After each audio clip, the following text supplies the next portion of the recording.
Hello, my fellow pod pals, commander connoisseurs, and all-around Magic the Gathering enjoyers. Welcome to Argos MTG, the channel you can count on to find all the newest commanders from every new main and side set. In this episode, we'll be going over all the white, blue, and black legends that could take the helm of your next commander deck from our first UB set of the year, Teenage Mutant Ninja Turtles. As is the norm for UB sets, there are tons of cards to go through, so look forward to part 2, where we'll be covering the rest of the set. As always, I'm Archer. And I'm Aaron. Now, before we take a look at our first card, a quick disclaimer. We try to avoid as many spoilers as possible in the lead up to these videos. This does mean that we might mispronounce or use nicknames or abbreviations for some of the more unique cards. Lastly, by no means are either of us judges, nor do we claim to be. We both just love talking about this game. So please, if we've gotten any rules, mechanics, or interactions wrong, let us know down in the comments. Now, with that out of the way, let's meet the newest legends from Teenage Mutant Ninja Turtles, starting with Agent Bishop, Man in Black, 2 and a white for a 1/2 legendary creature, human soldier. At the beginning of combat on your turn, put a 1/1 counter on each of up to 2 target creatures. And that's it. There's nothing too exciting about this. I mean, it's Yeah. solid, I guess, but it's It's fine. nothing too exciting. So, beginning of combat on your turn, put a 1/1 counter on each 2 target creatures. So 2 things get slightly bigger. It's 3 mana. I don't think, because obviously we're talking about these as your commander, so I don't think this being mono white, usually if you're putting counters on things and caring about those, like at least it's consistent, like it's each turn, but there are so many better cards that do counter stuff. And again, it's mono white, so you don't have the green support that counters usually use, and we'll see later in this set when we get to part 2 and talk about green, where there are a lot of 1/1 counter stuff. A lot of 1/1 counter stuff in the green. Yeah, but honestly, like, I think as just a card in your deck, this is probably a pretty decent card for getting counters on. Yeah, pretty decent in the 99. Yeah, I mean, it's nothing special, but like 2 1/1 counters on 2 of your creatures for 3 mana is alright. Yeah, I think it's alright. Yeah, it's alright. Let's move to the next card with April O'Neil. Kunoichi? Kunoichi Trainee, 1 and a white for a 2/2 legendary creature, human ninja. When April O'Neil enters, scry 2. April O'Neil can't be blocked by creatures with power 3 or greater. Again, it's not bad. I don't know about it being a commander though. Yeah, no. So I think with this we can talk about one thing that I'll try to only bring up once, but I'll probably bring up again later.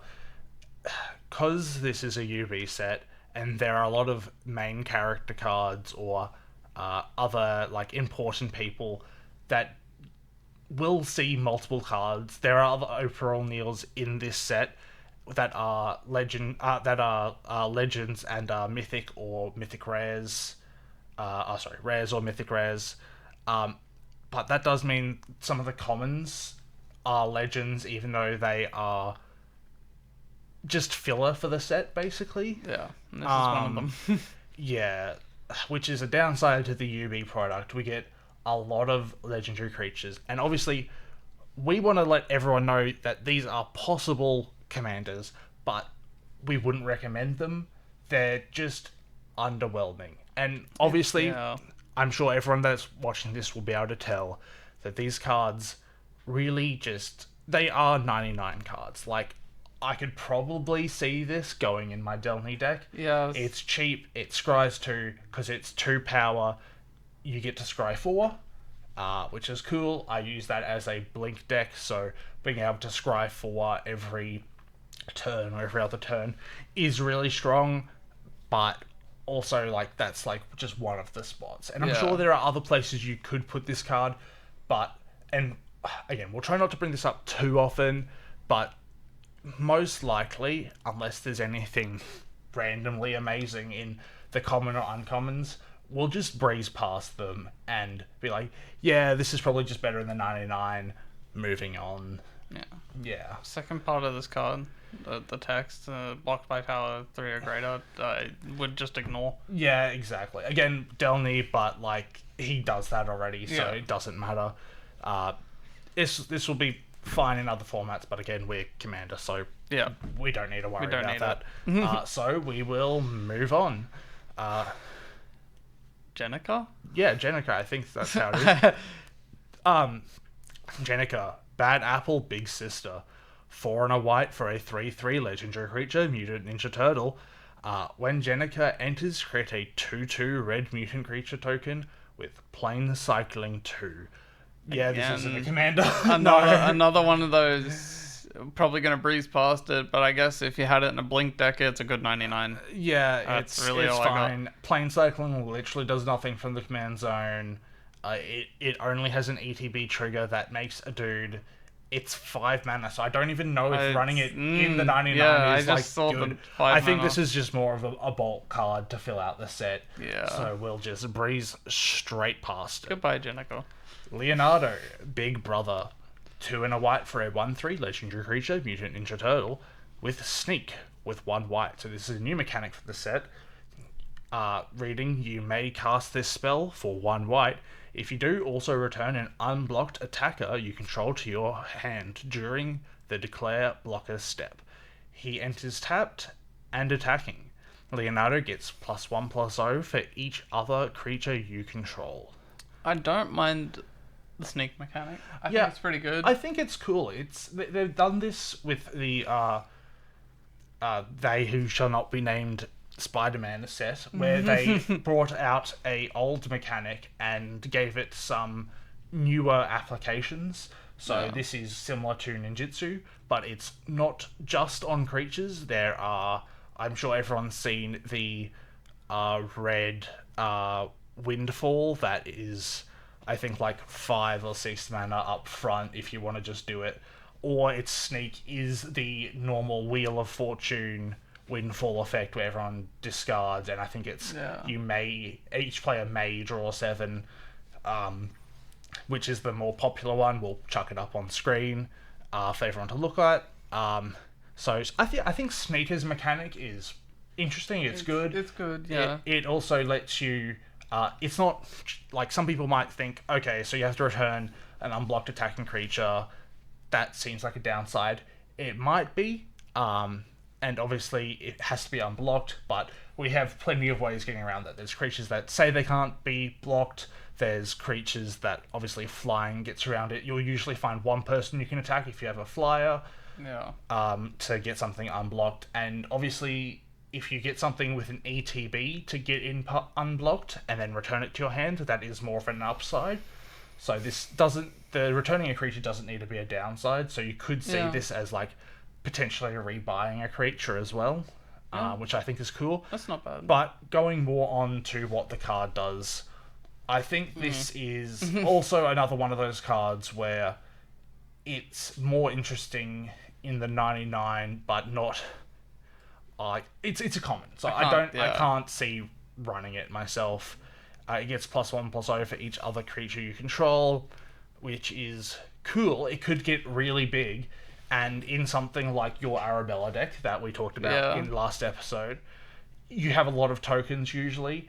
Not everyone will block all those tokens. I mean, obviously Arabella is more getting the attack trigger, but if you also, let's say, Arabella triggers for like 8 or whatever, and something comes in unblocked, this could finish off a person if you sneak in, like, returning one of the tokens.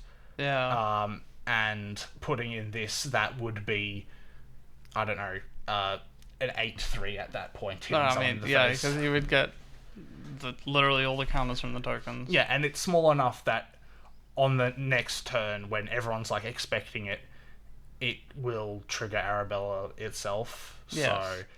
So, these cards have use. They have use. Yeah, but I just can't wouldn't have see it it as as a a commander. commander. Yeah, No, no. I wouldn't commander it. You can, and I'm sure some people will try to force this as a commander. The sneak, to your hand during declare blocker step. Me cast a spell for 1. I don't know. Yeah, I don't know. We'll leave that down. Please leave a comment down in the a comment down below. Does sneak work from the command zone? I assume it does.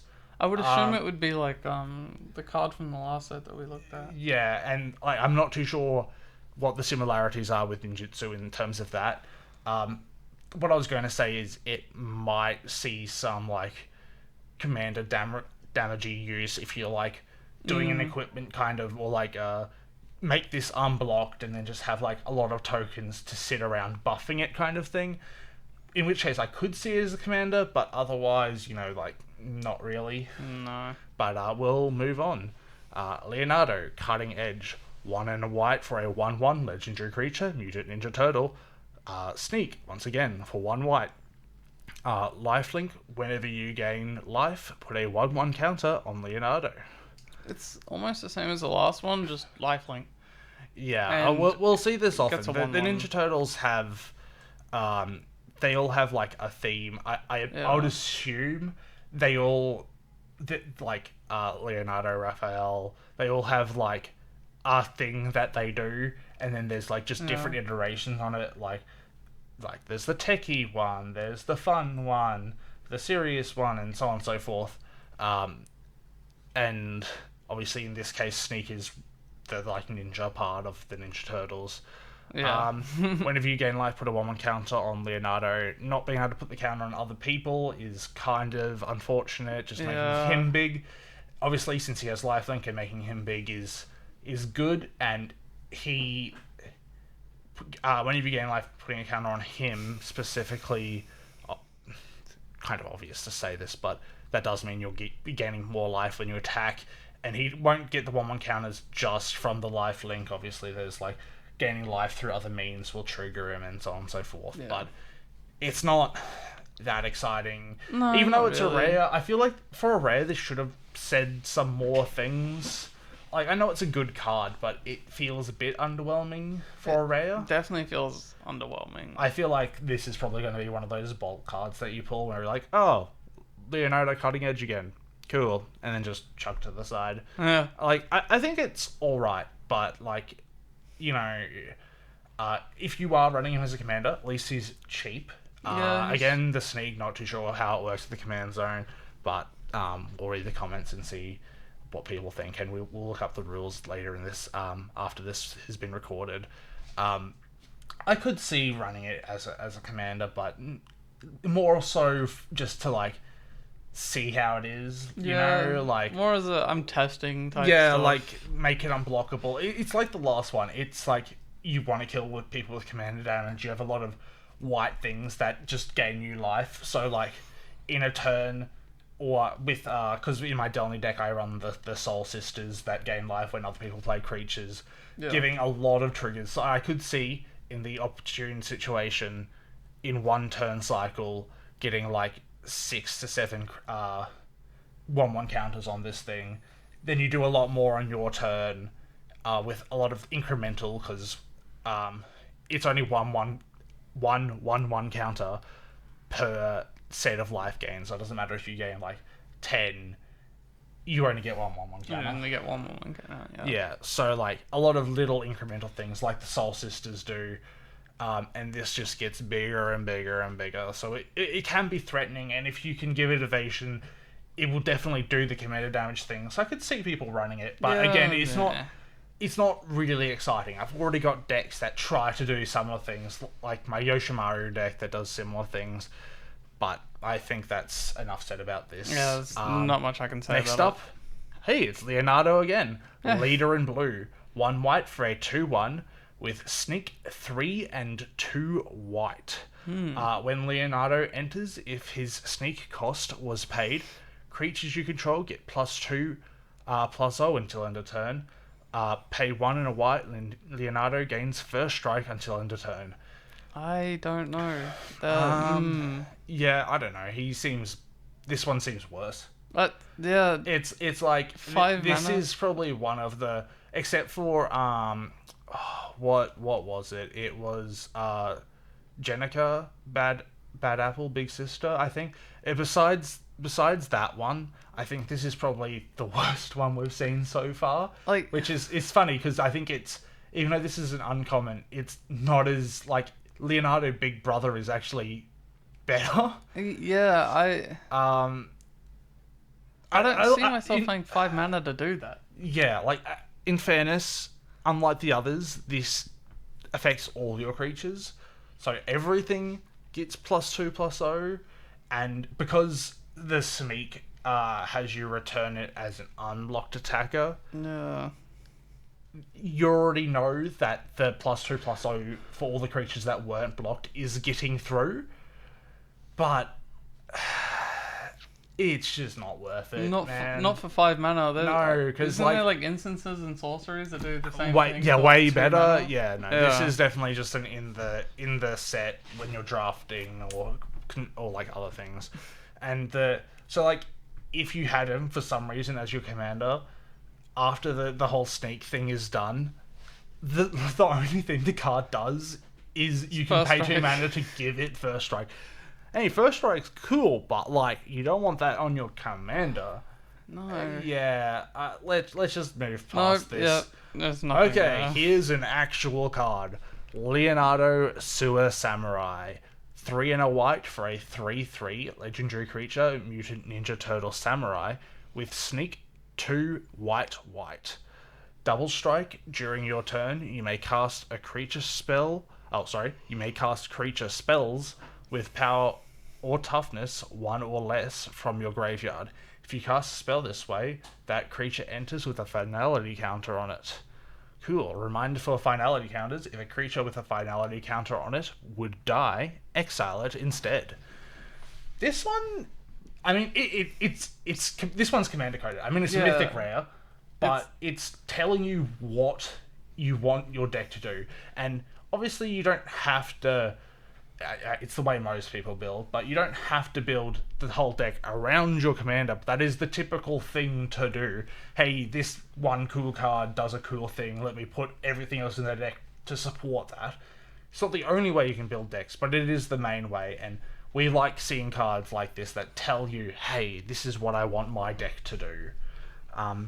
In which case, again, during your turn, you may cast creature spells with power or toughness 1 or less from your graveyard, and then they get finality counters. I don't know why, but I'm thinking like Delany, and then you add this, and you play this, and you bring back all the small creatures things from your graveyard to the battlefield, and they double trigger off Delany. Yeah, no, it's definitely pretty good. I could definitely see this in I can see it in both. a similar deck. I could see it in a deck or out of the deck.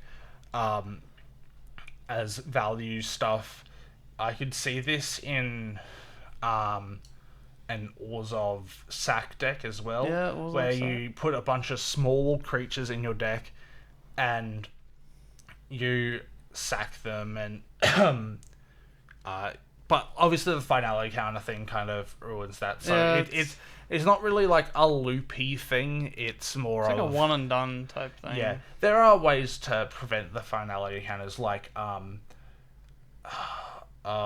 the one white card that we had from our last set that you could tap to remove true. Tap to remove counters, counters. which would work in this deck as a cool way to circumvent that. And it's cool. I mean, again, commander format, but in this standard cycle, you can put those in a deck. Yeah. Probably not great, but like it's a cool synergy that they build these things around.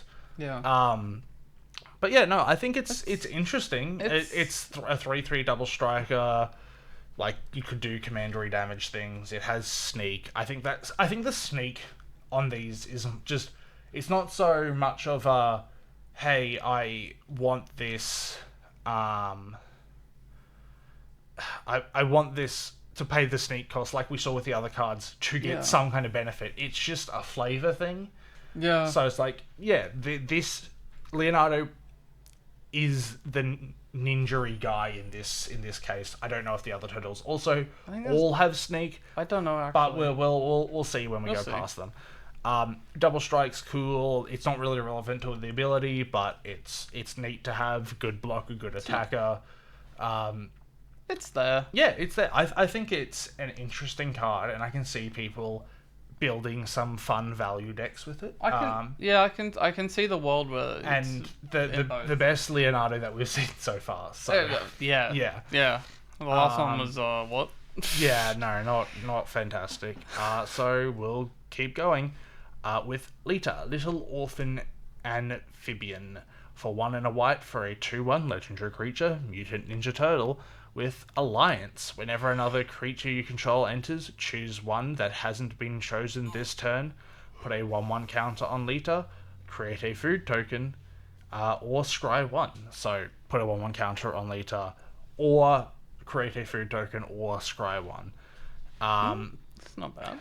Yeah, it's all right. I don't see it as a commander again. Yeah, no. But 99, it's got value of the 1/1. It's got scry. Scry's always good. Yeah, and I'm sure there's some food. There's not much for the food thing. But no, I think it's interesting. It's not bad. It's not bad.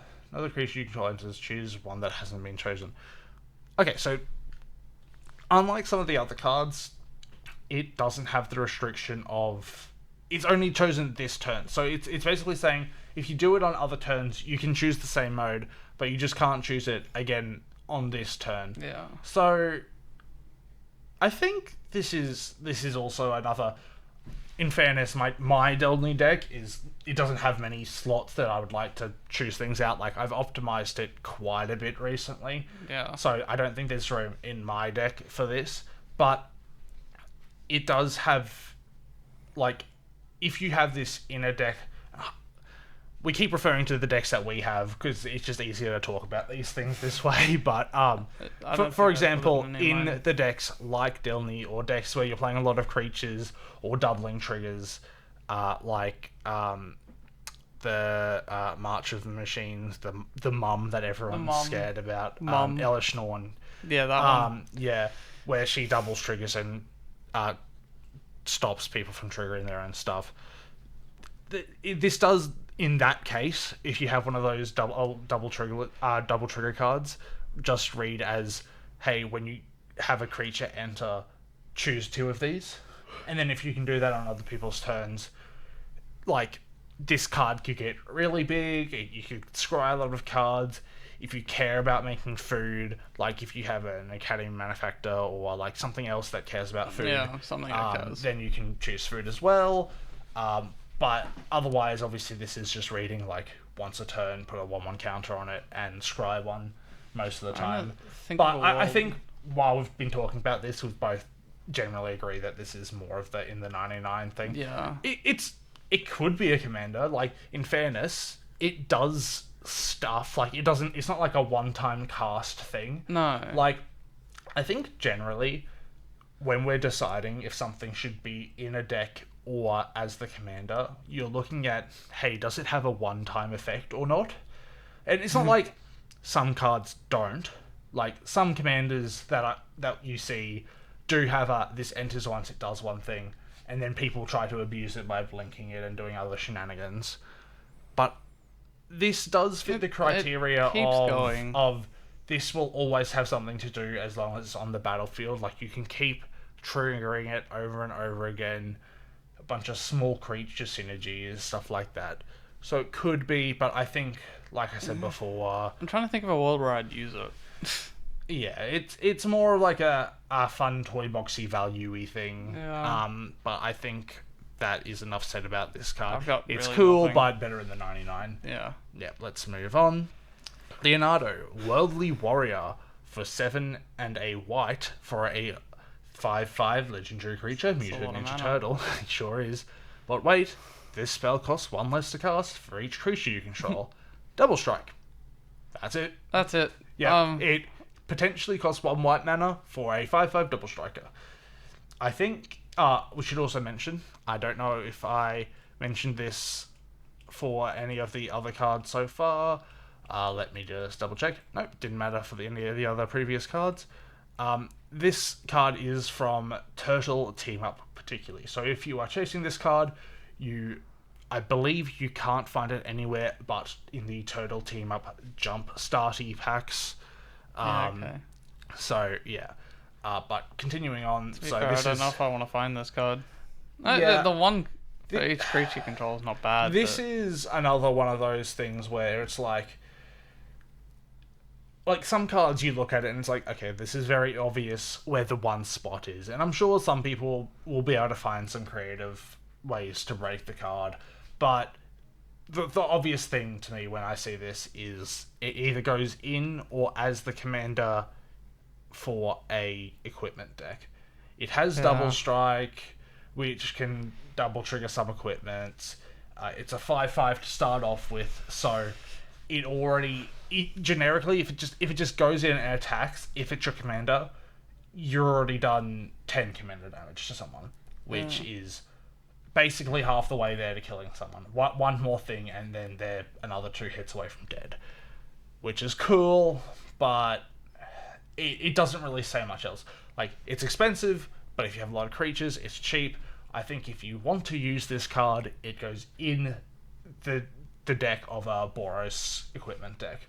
In which case, it's a cool body that just does double strike damage.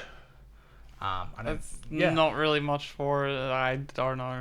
Yeah, no, it's nothing exciting. Let's just move to the next card, since we have a lot to get through. Anyway, so next up we have Sally Pride, Lioness Leader. 3 white for a 2/4 legendary creature, Cat Mutant Rebel. When Sally Pride enters, create X 2/2 red mutant creature tokens, where X is the number of non-token creatures you control. When Sally Pride attacks, put a 1/1 counter on each creature you control. This one's more interesting. It's more interesting than the other ones, for sure. Yeah, I think I can see this both in Commander or as a in the 99, because both work as Commander. The downside to it being as a Commander is it's an enter trigger, and it already costs 5 mana. This one, I've said this to death in this video. This one I might actually try to find something to kick out of the Delny deck. My Delny deck struggles with finishing the game. There's a couple of big cards that usually do it, and my life total is usually massive. But I don't, like, even with the Delny letting small things attack in, usually you find yourself in the case of you have a lot of things, but there are a lot of small things. And they still don't take you forever to kill something. And some people, and it's like, cool, I attack you with 8 1/1s. Yeah. I'll block 5 of those. With 8. this, it's power 2, so it triggers Delny. It double triggers from Delny. Yeah. And you make, since that deck has a lot of a lot of small things, this will give you twice X 2/2 red mutant creature tokens, which is cool. It explodes your board. You'll get a ton of your other ETB triggers from the Soul Sisters and so on and forth. The attacks put a 1/1 counter on each creature you control. Does stop Delny from giving you double triggers, but again, this is supposed to be a finisher in that deck. Yeah. So it doesn't matter if you stop getting the double triggers, because you're trying to end the game at that point. Yeah, if you're attacking and going full out with it, you're trying to end the game, so you don't care if the double trigger thing just stops happening. So I think with that being said, in certain decks like Delny, like in some other decks that have white in them, this could be a good card. This could be a really good card. It could be a finisher. It could just be like value and stuff like that. As its own commander, I think it's just fine. Like, as its own has commander, good the effects. first line of text is like a one-time thing, and then like the second line of text is pretty good. You just want to be swinging. Yeah, obviously the fact that it's non-token doesn't mean it means that blinking it over and over again. Yeah, you won't have any effect. You'll get the same amount of things that you'll get before. It's not like, oh, I have more tokens, I'll get more things now. No, it doesn't get exponentially more and more, but I can still see it in a blink deck. Yeah. Or as a blink deck, and when it attacks, put a 1/1 counter on each creature you control thing, is a strong effect. I mean, we were talking about earlier how the other card putting on 2 creatures is fine. All creatures a lot better. Much better. Yeah. So I think this is cool. It's That's a good. neat card. Yeah. I don't mind it. Yeah, for sure. Let's move along. This is Splinter, Aging Champion, for 2 and a white for a 2/2 legendary creature, Mutant Ninja Rat. When Splinter enters, destroy up to 1 target tapped creature. When Splinter leaves the battlefield, you and another target player each draw a card. This is also from Turtle Team Up, so once again, this was the last time I mentioned this. If I say it's from Turtle Team Up or from the Commander deck, those are the only places you will be able to pick up these cards. So, what do we think? Meh. Yeah, meh. I don't like the tapped creature thing. Yeah, there are other... Again, as one of the main... I mean, it's their master, but like... As one of the main characters from the show, there are a lot of different variants, so it's less pressure for each of them to like be really good. Yeah. So there are other. This one's rare. There are other cards of similar or high rarity that are Master Splinters that are better. I would assume so anyway. Yeah. I don't know. I would also assume. Yeah. So. I would hope Yeah, this one just is mid. It's whatever. If it wasn't tapped, that's not bad. But again, I don't. It's not a commander. Even then, I wouldn't see it as a commander. No. It'd be in the 99, and Yeah, it'd be it's- more of a blink thing. Yeah, it's one of those blink things. It's I can't remember what it's called, but at this point, I'm just gonna stop. I'll say it's good in some commander decks, but I'm gonna stop mentioning it. Delny and similar white decks. Delny and Blink we mention a lot. Yeah. I mean, it's hard to not mention Blink when you're talking Blink about is white white, cards. yeah. But when Splinter leaves the battlefield, you and another target player each draw a card thing is, I think, neat. Yes. It's a very white coded way of drawing cards, and just other white things like blinking it obviously makes it leave the battlefield. It doesn't care if it's dying, it just cares if it has left the battlefield. Yes, it so doesn't anyway say it die. leaves, that will trigger, which is cool. Obviously with blink, when it enters, you'll get the destroy trigger again. If you must put this as a commander, obviously I think we would both recommend blink decks. Or sacking and recursion. Yeah, recursion. Like other ways just to make it leave and enter the battlefield. Yeah. It's alright, but I think it's better in the 99 than as the commander. Yeah. Let us move on to Splinter and Leo, father and son. 2 and a white for a 2/2 legendary creature, Mutant Ninja Rat Turtle. Rat Turtle. Yeah, that's a fun one. When Splinter and Leo enter, choose one or both. Each mode must target a different player.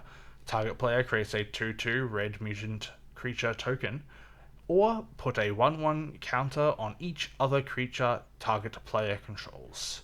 Okay. This is interesting, because it says when they enter, choose one or both. So it's basically saying, hey, you only ever get one. There's no scenario where you get both of these triggers. No. But I can't. if you want, you can give something to your opponent. I mean, I can't see myself, unless I have something that specifically wants me to give things to other people, I can't see myself giving anything to anyone, so I'd just target myself and put 1/1 counter on each other creature I control, so... Yeah, that's definitely the strongest mode, especially, again, standard white package stuff, blink, Yeah. double triggers, so on and so forth. So you could... get a lot of counters on your creatures, get a lot of 2/2s potentially. Obviously, the counters thing is stronger. Once again, this is definitely better in a deck. I could see it in a deck. And, hell, I mean, if you want to run it in a group hug deck like Glunch, I think. I'll try to remember what it is. It's the I've had this deck at some point. It's the green... white. Oh, no, you're talking about... I think it's Glunch. We'll put it up on screen. We'll find it. We'll find it. And it has different modes, and you have to select different people for each of the modes. This is the same kind of flavor, so I think if you're running a group hug deck and you're just handing out gifts like it's Christmas, then this is a cool card to put in those decks. What a funny way. I'm gonna mention it again. That we would need to forbid it at this point, but you could just completely screw over someone in Delny with this. Yeah. Yeah, that's actually really funny. I didn't think about this, and I think I didn't think about it because we don't want to keep mentioning Delny. But because of the creatures with power 3 or greater can't block, if you have a lot of small things, you're just like, okay, so I play this, double triggers off Delny, you get 2/1 counters on all your creatures. Congratulations, all your things are big. Now you can't block me. Haha. Because like I play Delny a bit in our pod, and I feel like every time I play it, everyone has at least 2 or 3 things that are small enough that they don't care if, like, you don't care if this small 1/1 token dies, but I can't attack into you even with the Delny thing because it's small, and I care about losing my thing. This is me when I'm playing Arabella. Yeah, it's just tokens everywhere, and he's over here like, no, I can't swing into you, bud, because I care about my things. You can just make more tokens next turn. But with this, it's like, yeah, that's a funny case. That's funny. Yeah, I had to mention. I'm sorry, more Delny, but I had to. Yeah, no, it's a funny case. But yeah, no, realistically, you're putting the 1/1 counts on your stuff and not picking anything else. Yeah, realistically, you're in a group hug deck. Let's just move on. So that's all the white cards done. Now we're moving on to blue. So this is April O'Neil, Hacktivist. 3 and a blue for a 1/5 legendary creature, human scientist. At the beginning of your end step, draw a card for each card type among spells you've cast this turn. This is cool. I mean, okay, I'm biased. I like blue. I like drawing cards. So, and like, I think with the exception of when I started playing, and I was playing Braids. I had my mono blue Braids deck. Basically every blue deck I have built since then have been, I like drawing cards. I like drawing. It's like my current one is the ship where you hit people and you draw cards. The one before that was also you draw 2 cards each turn, you make a Drake. All of my mono blue decks have been drawing cards. I'm thinking of making the one that from Final Fantasy where whenever you scry or surveil, you draw a card as well. Even the one that milled people was, I draw a card, you mill. Yeah, exactly. Basically all of my blue decks have been, I like drawing a lot of cards. And this is just another one of those blue cards. I think it's interesting because, like, I could see it if you're a player like myself and you just really like drawing cards and you want a slightly different flavor of that where you want to... It's weird because you're kind of limiting yourself because this is definitely not the strongest way to do this. Not the strongest way to draw a lot of cards, and you get it during your end step, so you can't benefit from those cards on your turn. I mean, not that blue usually cares about that because they're instances. Or you give everything flash with one of the ley lines or the Dalkin Ori or something like that. Something like that. Something up to flash. So the end step thing is a bit of a downside, but you could. It's a fun like build around to say, hey, I want to cast a lot of different things. Like I want to cast enchantment. For each card type among spells you cast, I want to cast enchantments, planeswalkers, instant sorceries, battles, so on and so forth. Yeah, I think at max, technically, and would be really impressive if someone did this on like in the game that I'm in. I'd be like super impressed. I would be impressed. I think you can draw like because technically this is the same list of cards that like Termagoyf and the cards that grow bigger from Delirium care about instant sorceries, so on and so forth, like we mentioned before. But I think you can draw maybe a max of 8 or 9 cards with the amount of types that we have at the moment. I'd be impressed. Yeah, no, it's an interesting mini game that you could play with this deck. I think realistically, unless you're wanting to play that fun mini game as this has the Commander, And I'm sure there are other cool cards you could put in it to make this deck go better. And there's the draw doublers and stuff like that. Yeah. With the exception of those, I think this probably just goes in the deck as like a, hey, on your end step, just draw some extra cards for casting. Like, I think Probably usually draw 2 or 3 a turn. Yeah, I think 2, as long as you're at the point in the game where you're double spelling, I think 2 is the norm.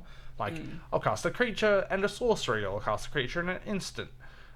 It is your end step. It would have been, I mean, maybe, I don't know if it would be strong. I mean, it definitely would have been stronger, but I don't think it would have been too pushed if it just said at each end step, like, hey, you've cast an instant during someone else's turn. I counted someone's spell. I want to draw 1 card. Yeah. I think that would have been fine, but that's not the reality we live in. It's your end step.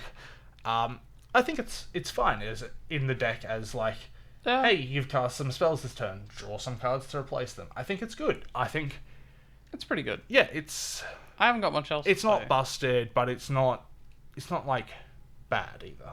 No. Yeah, no, it's 99. fine. Definitely better than the last April O'Neil that we saw. Yes, there's a benefit. Cool. And we'll move on. Hey, it's April O'Neil, part 2. April O'Neil, Human Element. 3 and a blue for a 2/5 legendary creature, Human Detective. Whenever a player casts an artifact, instant, or sorcery spell, you create a mutagen token. Mutagen tokens are new to this set, obviously. If an artifact with... so, mutagen are artifacts with pay 1, generic, and tap, sacrifice this token, put a 1/1 counter on target creature, activate only as a sorcery.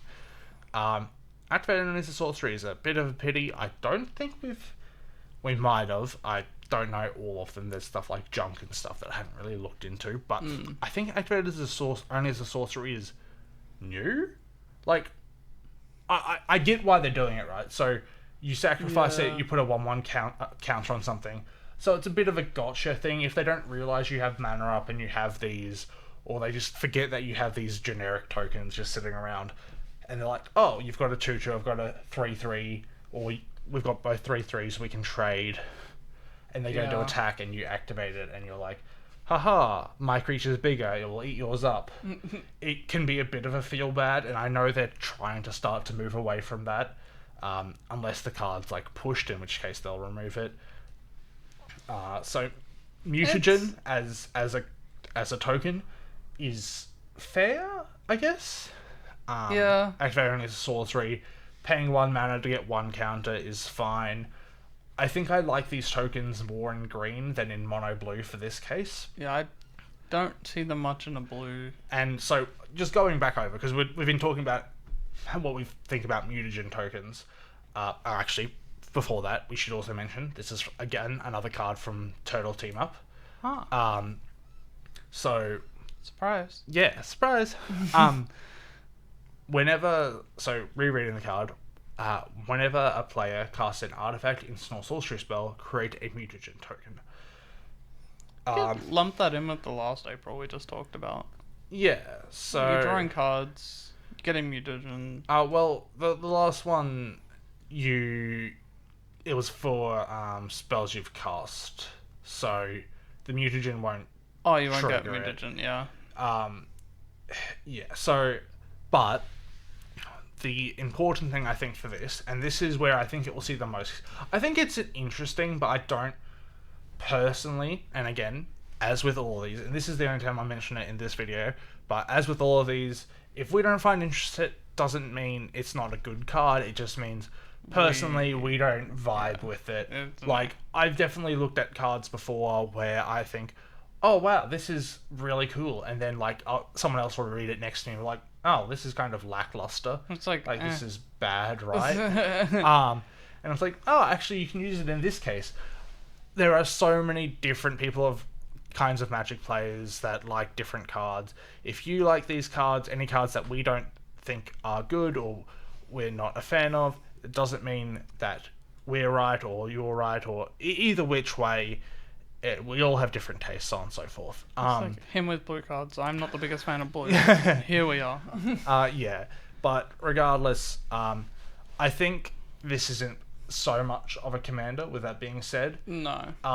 But one place I will see this in, and I'm sure the people who run this commander have already slotted it in.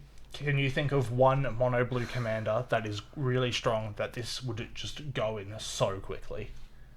Not really. I'm pretty brainless when it comes to blue cards. Yeah, that's fair. Urza, Lord High Artificer.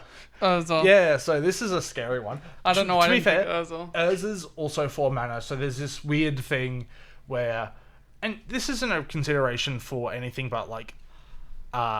unless you're, like, really trying to tune a deck, in which case, to be fair, Urza is also a very tuned deck. But 4 mana for her and 4 mana for Urza is a bit of a clash, meaning you can't get them out on the exact same turn. Unless you've ramped, like, a lot, and you already have a lot of artifacts out by the time you cast Urza, which, in fairness, Urza does. So, we'll put Urza on the screen. Urza, I believe, 4 mana, so 2 blue, and you your artifacts have, or you use Urza to tap artifacts for blue mana, and then the more famous ability, I guess, on him, or the scariest payoff for that blue mana is you spin him, and so 5 mana, and you get a random thing out of your deck that you can cast. Yeah.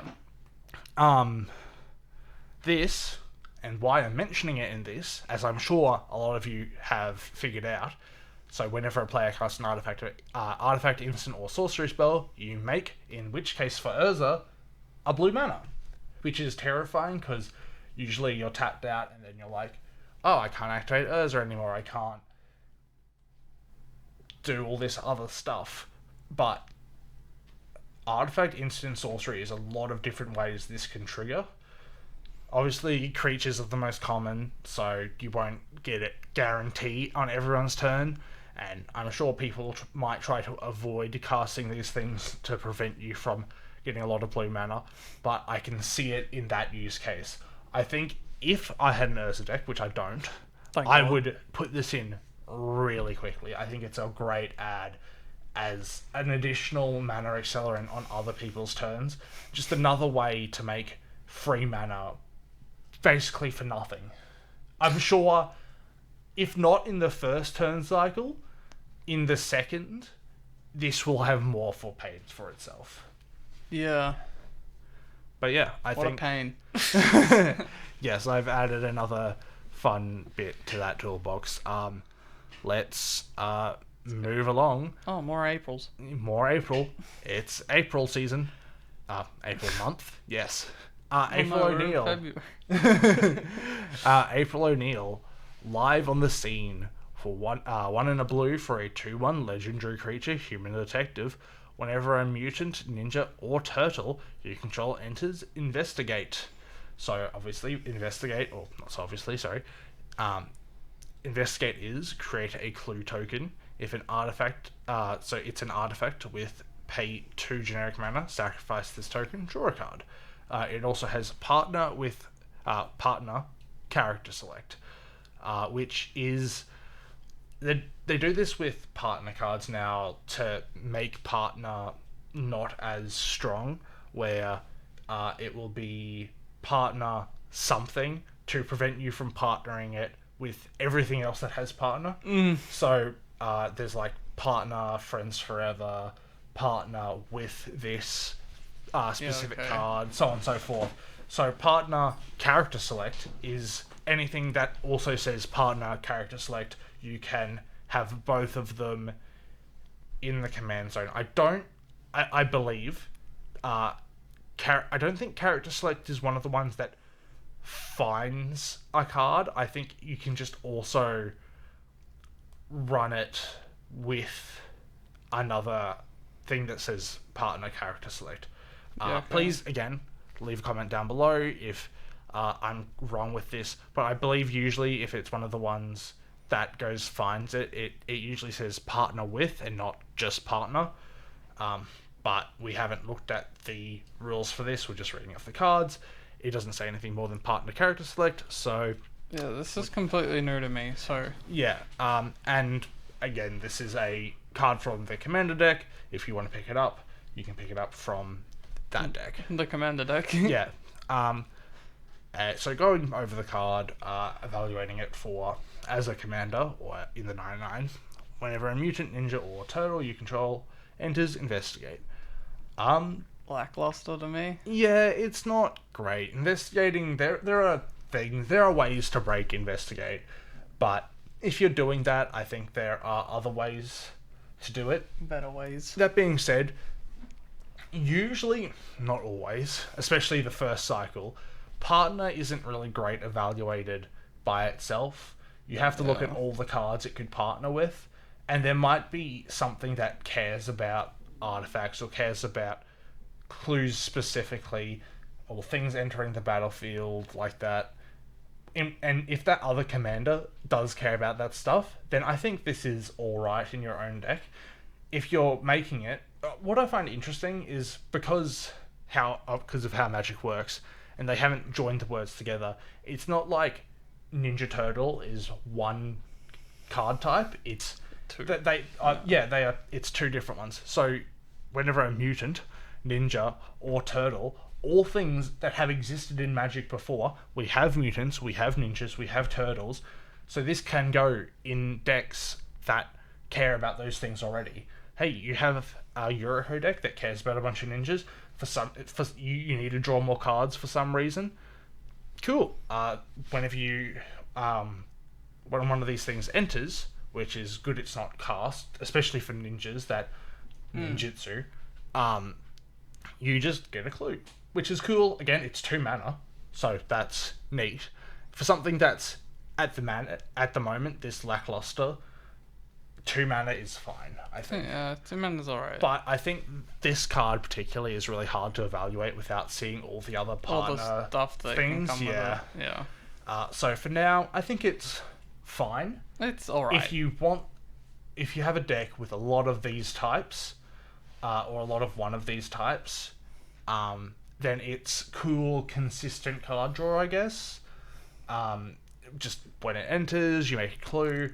There's ways to abuse clues, so on and so forth. I think it could be cool, but again, without extra knowledge, without the knowledge of all the other partners, it's a bit tough. I'd recommend going on Archidekt or Scryfall after this video and looking up all the cards with partner character select, and then evaluate if you think you want to use this as one of those commanders. Otherwise, once again, it's fine in the commander deck. It's there. Yeah, it's fine in the 99. Next card. Oh my god, this really is the month of April. April, Reporter of the Weird. 2 and a blue for a 2/2 legendary creature, human detective. Whenever April deals combat damage to a player, draw that many cards, then discard a card. This is an uncommon, so it makes sense that the ability is not It's just... fantastic. It's not bad, but it's... Oh yeah, no, definitely. This is another one of those mono white coated uncommons for a blue card, where the first thing my mind jumps to is commander damage. And just making this as big as possible. This works really well with the mutagen tokens that we were talking about before. Yeah. So if you're making this as the commander for a mono blue deck, you now have, with mutagen tokens, a way to make these bigger without the normal green 1/1 counter synergies. Yeah. Which I think is cool. Having it only discard 1 card is neat. At base, it's doing 2 damage, meaning if it hits, you draw 2 cards and then discard 1. It's fine. But yeah, I think this is it's okay card. It's okay. It's okay. I've got no negatives for it. I think if you're in a deck, I know there's that commander that I think power 2 or less can't be blocked. Can't remember what it's called. Don't me not kidding. No. But there's a mono blue one where that basically has the bottom text of Delny, where it's like, but it's like power 2 or less can't be blocked just overall. Yeah. In that deck, this is a good draw engine. Obviously if you make it bigger, it will be able to be blocked, but in that deck, if you keep it at 2 power, drawing 2 cards and discarding 1 is pretty good. If you have it as a commander, then obviously you want to make it as big as possible. Yeah. Doing mono blue commander things, but again, it's uncommon, so it's not. It's not much to say about. Yeah. It's just that. Let us move on to Baxter. Fly in the omnipotent? No, Ointment? Oh my god, I don't know why I wanted to say omnipotent. There's no P there, brother. No, dyslexia is a hell of a drug. Baxter, fly in the ointment. 3 in a blue for a 2/2 legendary creature, insect, mutant, scientist. What a mouthful. Yeah, not one that I'd want. No.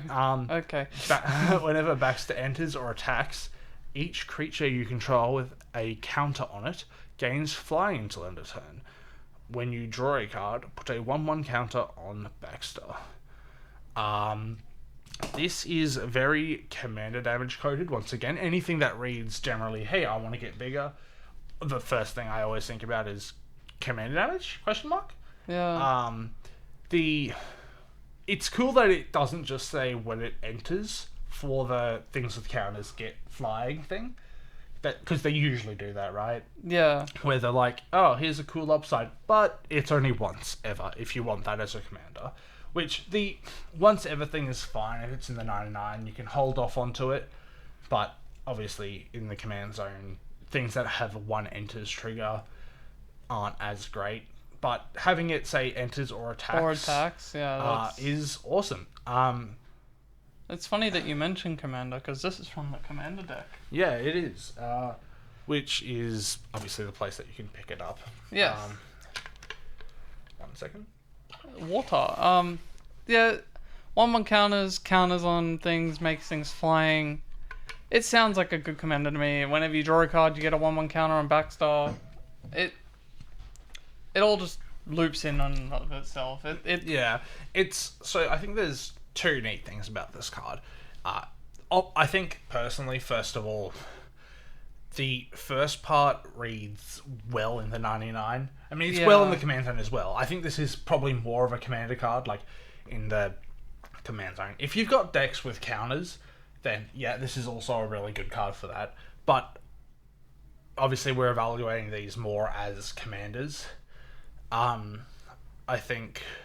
Well, I'm thinking of the other stuff that we've seen in this so far. Yeah. And a lot of it is to do with drawing cards. So you'll be getting 1/1 counters quite a lot on Baxter. Yeah, and also there's, again, the mutagen that puts the 1/1 counters on things, so that gives them flying.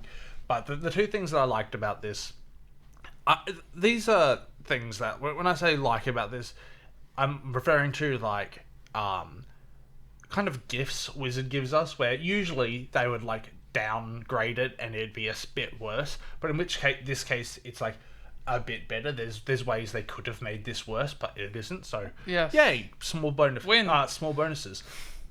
In this case, 3 I guess actually. 1, it's enters not attacks, which you've mentioned before. 2, it's not specifically 1/1 counters. It could be any kind of counter. Yes, any counter. That is awesome. So that opens it up to a wider variety of decks, not just 1/1 counter synergy. And it's not whenever you draw 1 or more cards, which they do like to do quite often. Yeah. It just draw a card. So this can be a scenario where you like windfall, draw. I don't know. I think generally the norm is like 4 or more cards. Obviously, the better scenario is 7 and up, especially if your hand's stacked. Yeah. And this suddenly becomes like 9/9. Yeah, 9/9 or like I don't know. I think in the cases that I've had as a player playing both standard and commander, there are scenarios you come across and times you can set up like I'll windfall, then I'll do something else that wheels my hand or like draws a lot of cards during a turn, and that will just make it exponentially bigger. So I definitely can see like a Christmas land kind of like a miracle scenario where you could make this commander damage lethal in one turn. Yeah.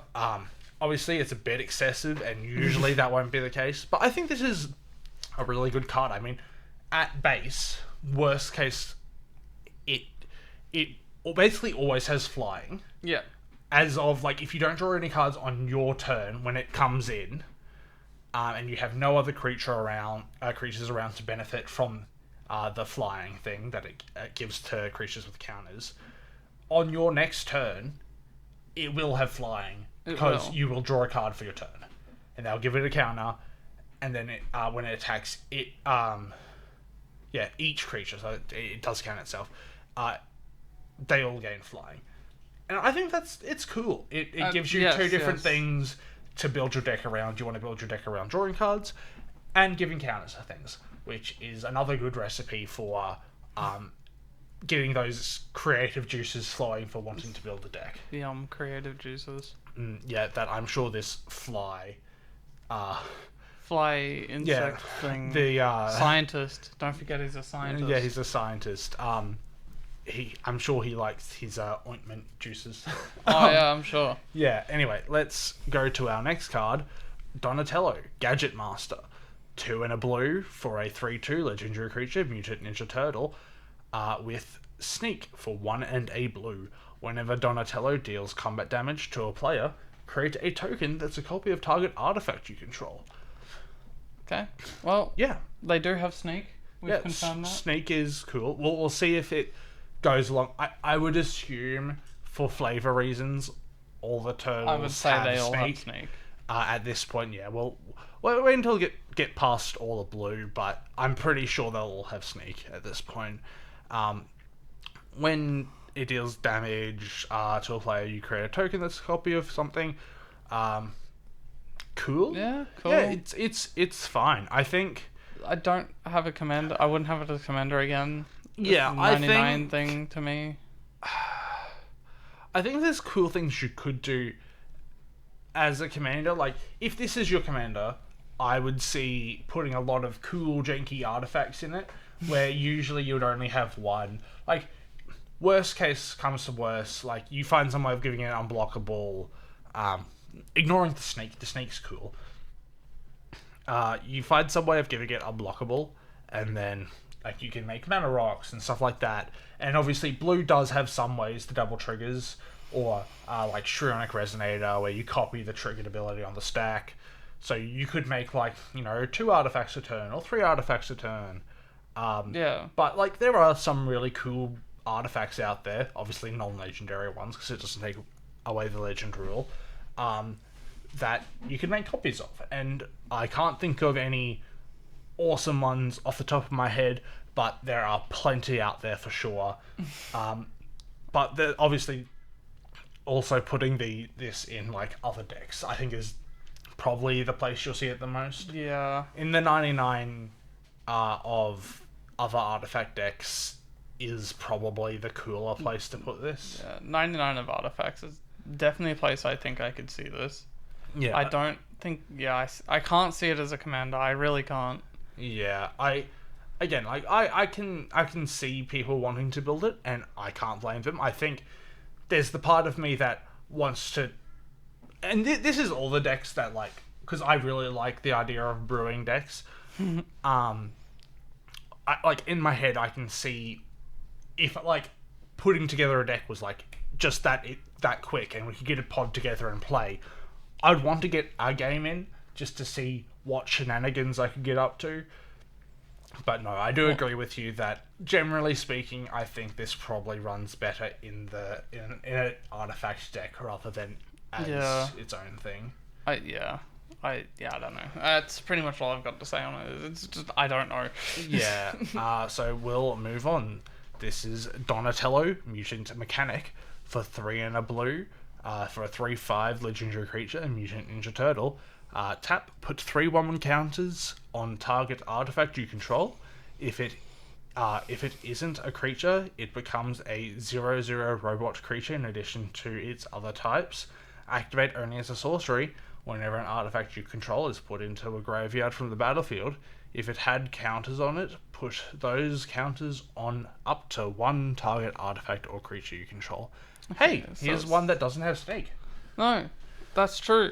I was just thinking, now it's starting to synergize with the last we just said, oh yeah, no, they probably all have Snake, right? Nope. Here it is. It's like, it was just like, no, let me show you one that doesn't. Prove us wrong, I guess. Yes, and like I said, it's starting to half synergize with the last Donatello there. Yeah. With the whole, you want to be Artifacts. doubling artifacts, and you got... Yeah, this is cool. I'm sure we probably have had one, but I just can't think of it at the moment. And maybe not in the command zone, but there are a lot of cards that make artifacts creatures. There are benefits to having your artifacts being creatures. And I think this is cool to have something that does that in the command zone. Putting 3/1/1 counters on it is 3/3s are pretty big, so that's cool. Yeah, 3/3s are fun.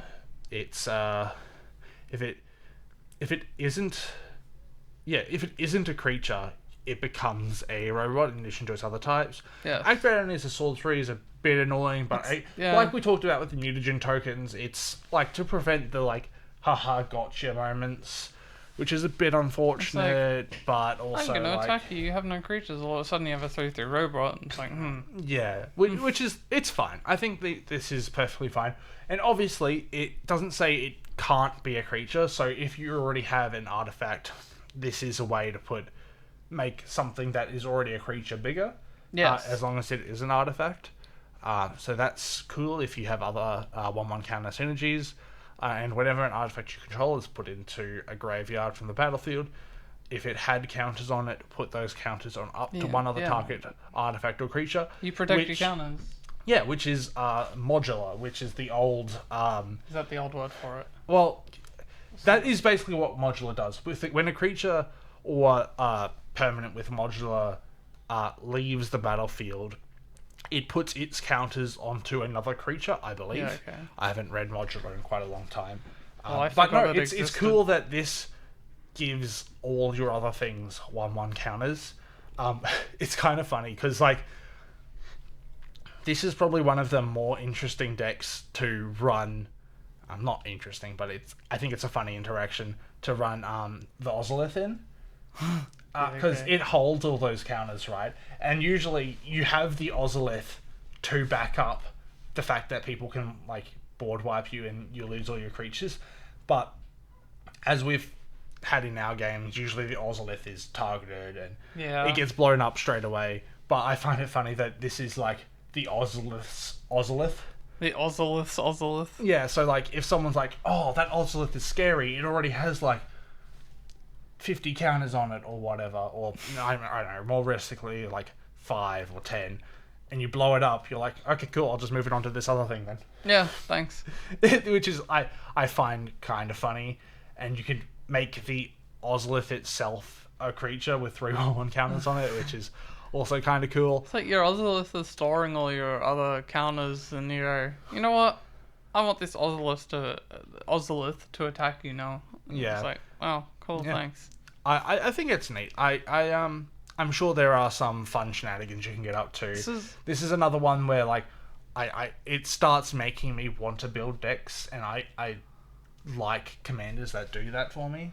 Yeah, this is one of the ones I can see as both. Like, genuinely see as both. Yeah, I think I see this more as a commander. Yeah. But it definitely can be in the command zone.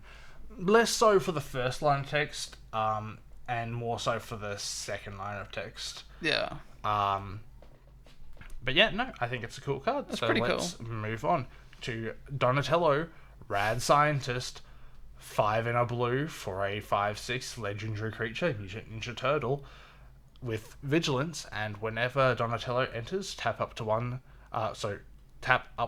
3 target creatures your opponents control, put a stun counter on each of them.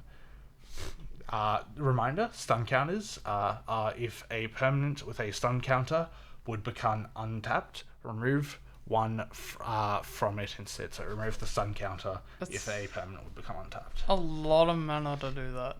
Yeah, this is from the Turtle Team Up set. We've seen not all the cards from the Turtle Team Up stuff are necessarily strong. You know that this is a mythic for some reason. Yeah. I guess if I assume, I don't think it's actually been said, but the Turtle Team Up is like a jumpstart replacement. Yeah. Okay. So if its intended use is in that like 1v1 scenario, I can understand why it's a mythic. 3 target creatures your opponents control and put a stun counter on each of them is a kind of quite a strong effect in 1v1, but I still think it's a bit overcosted. Yeah. I can't get past that. It costs me 6 mana to do that. Yeah, I mean, you get a 5/6 with Vigilance. I mean, that's which cool. is it's a good body. That's good. But yeah, no, I think it's too expensive. It enters, not attack. If it said attacks, I think this would be awesome. It'd be amazing. it would be insane. Like 100% amazing card for standard, and like an all right card for commander. But I think in this case, it's just not good No, enough. it's just not. Too much mana. The body's fine, but the ability just doesn't do it for me. No, the 6 mana to like even the stun counter is like cool, whatever. But Yeah. Let us move on to Donatello, the Brains. 2 in a blue for a 2/4 legendary creature, Mutant Ninja Turtle. If one or more tokens would be created under your control, those tokens plus a mutagen token are created instead. This is from the Commander deck, as you can probably tell from the art.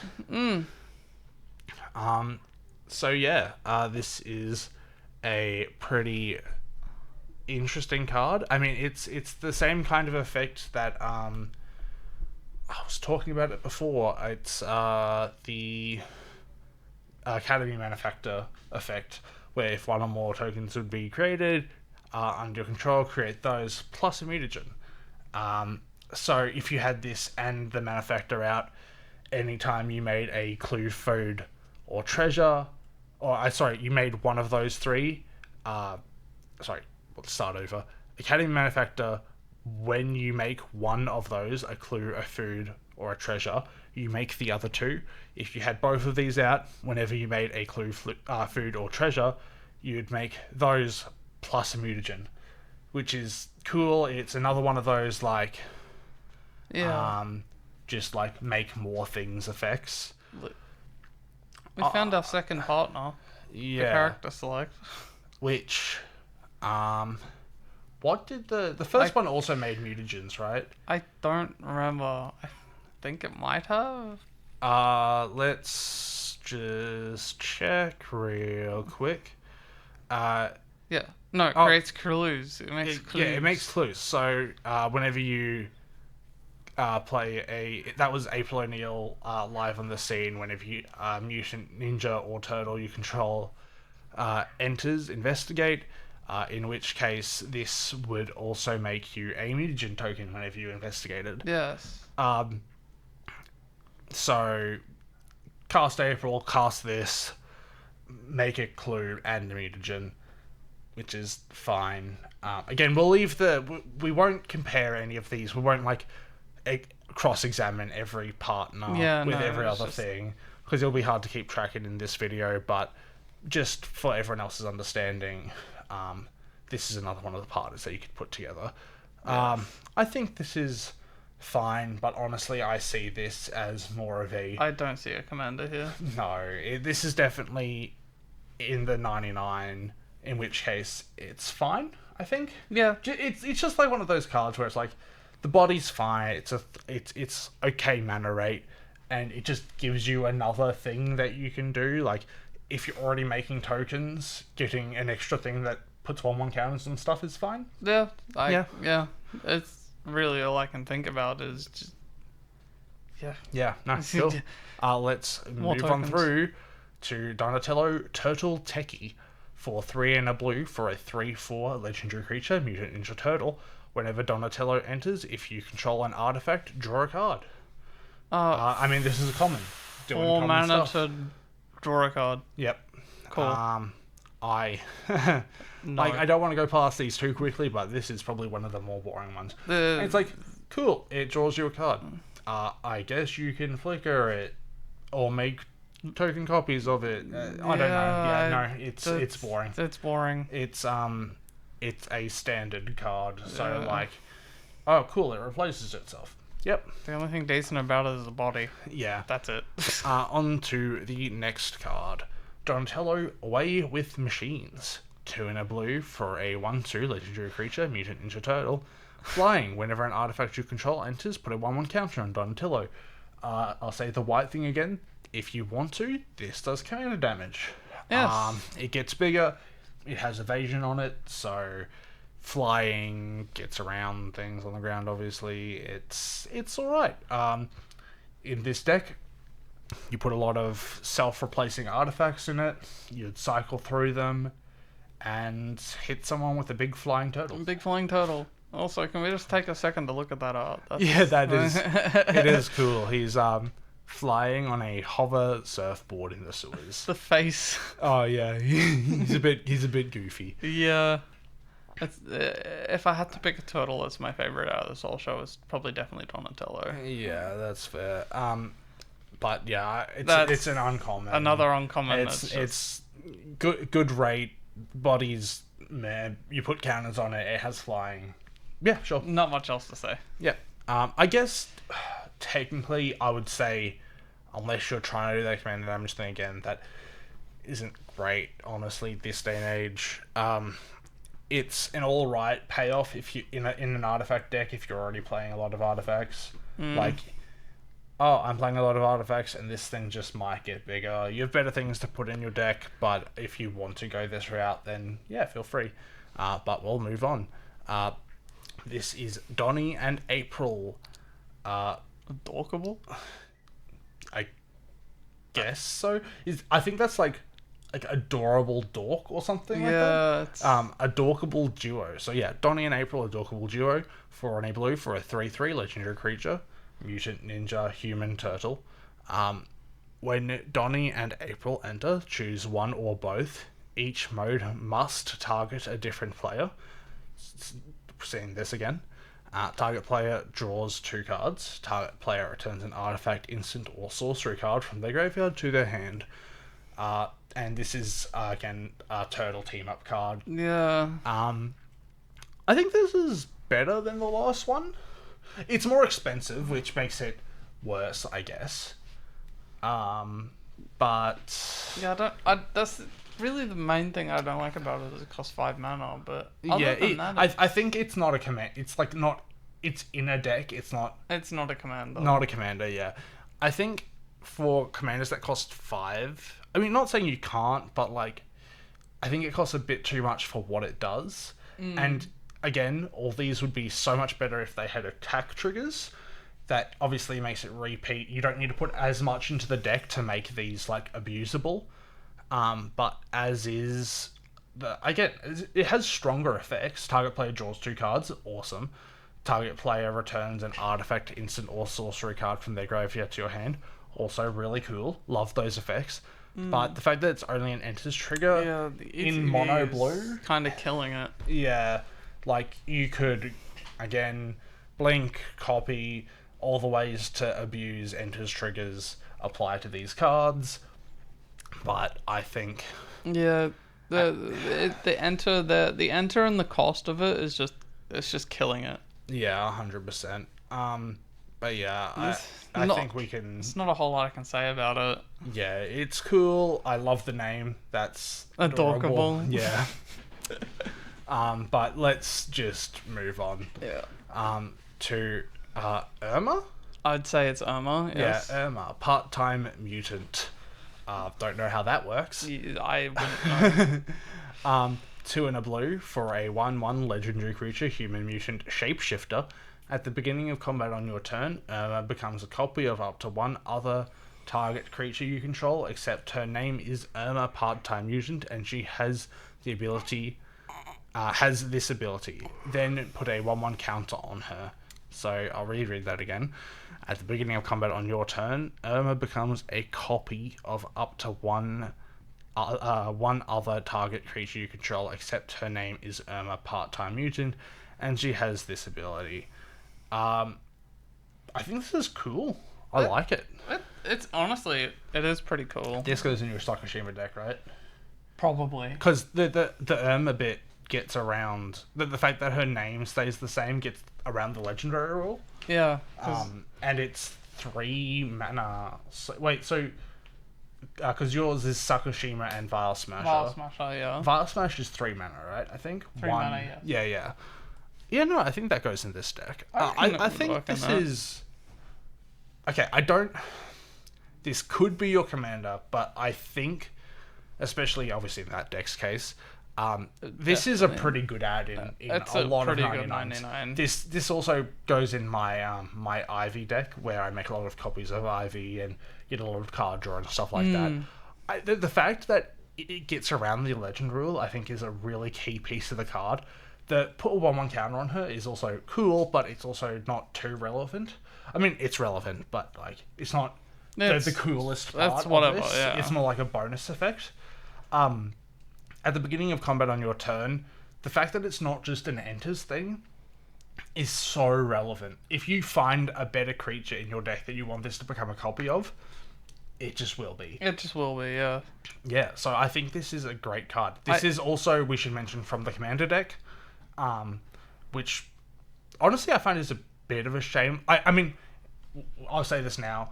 All Commander deck cards, I'm not too sure about the Turtle Team-Up ones, you can find, I don't know if they still do this, but you should be able to find extended art versions in packs. So there is a chance to pull these from packs, but it is a bit of a shame it's only from the Commander deck.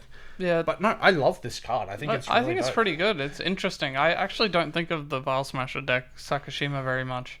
Yeah. But no, I can definitely see how that would work in that deck. Having more copy cards, in general, if you have a deck that says it wants copies of one creature or of your commander, having it be able to get around the legend rule itself is good. A really good... more of those, the better, the more consistent for those decks. 3 mana is good. 1/1 honestly doesn't matter. It's becoming a copy of the card. Whatever. And I think the art's cool. She has an RGB keyboard. RGB keyboard. Her thing set up. I don't know if it's bubble tea or not, but yeah, no, it's cute. That's cool. Yeah, no, I think it's cool. Looks like me, bro. Like gremlin mode at my computer.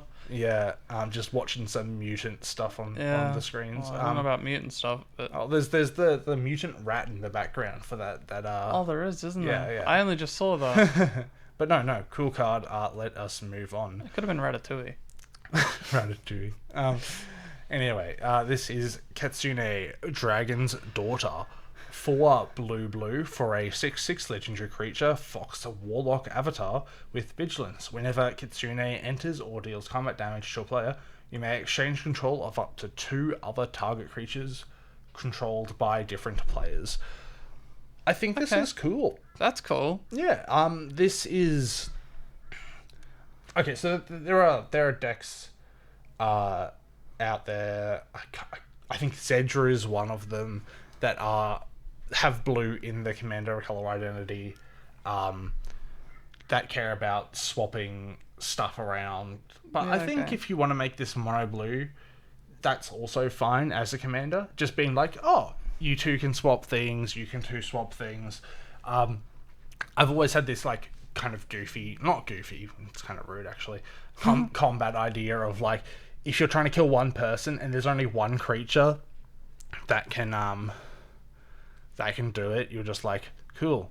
Well, so you hit them with that creature already. I don't have anything that can do that combat damage. Let me hit you.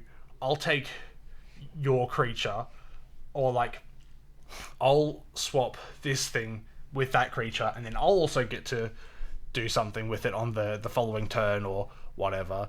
Or like swap your creature with their creature so they can do it on your combat, because obviously if it's already on the battlefield, you and you need to do combat damage to trigger the ability. So it'd be swapping two other people's stuff. Two real big downsides I can think.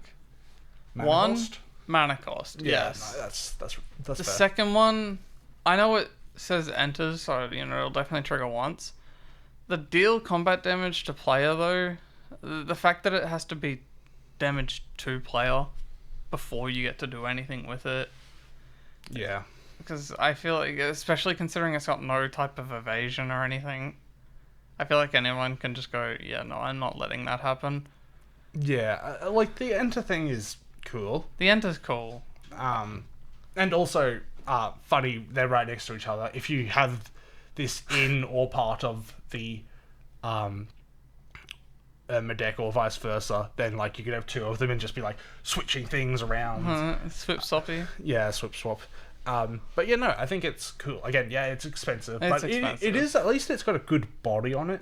It's 6/6 and it's vigilant, so even if you can't do the combat damage, At least it doesn't tap. yeah, and again, like it's got an enter trigger as well, which is cool. So you on cast, at least it doesn't just like sit around and do nothing. Yeah, it at least does something straight away. Yeah, so like in this deck, I would imagine if you are running this as your commander, which again we can see this both ways, you can just fill your deck with trash and be like, I want to play with other people's things today, and just swap things around. I reckon this could work, because I've always wanted to make one. I steal your stuff. What's yours is mine type thing. Yeah, the other thing you can do is like if you fill your deck, I don't think there's enough creatures that do this, but if you fill your deck with things that can't block, and then you give those away to other people, it like kind of semi guarantees that You're gonna you be get hitting through. them. Yeah. Oh gee.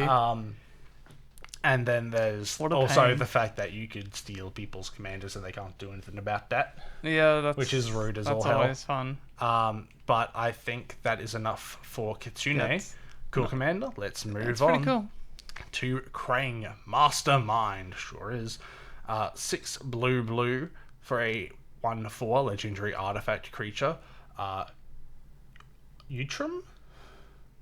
What is that? Utrum, yeah.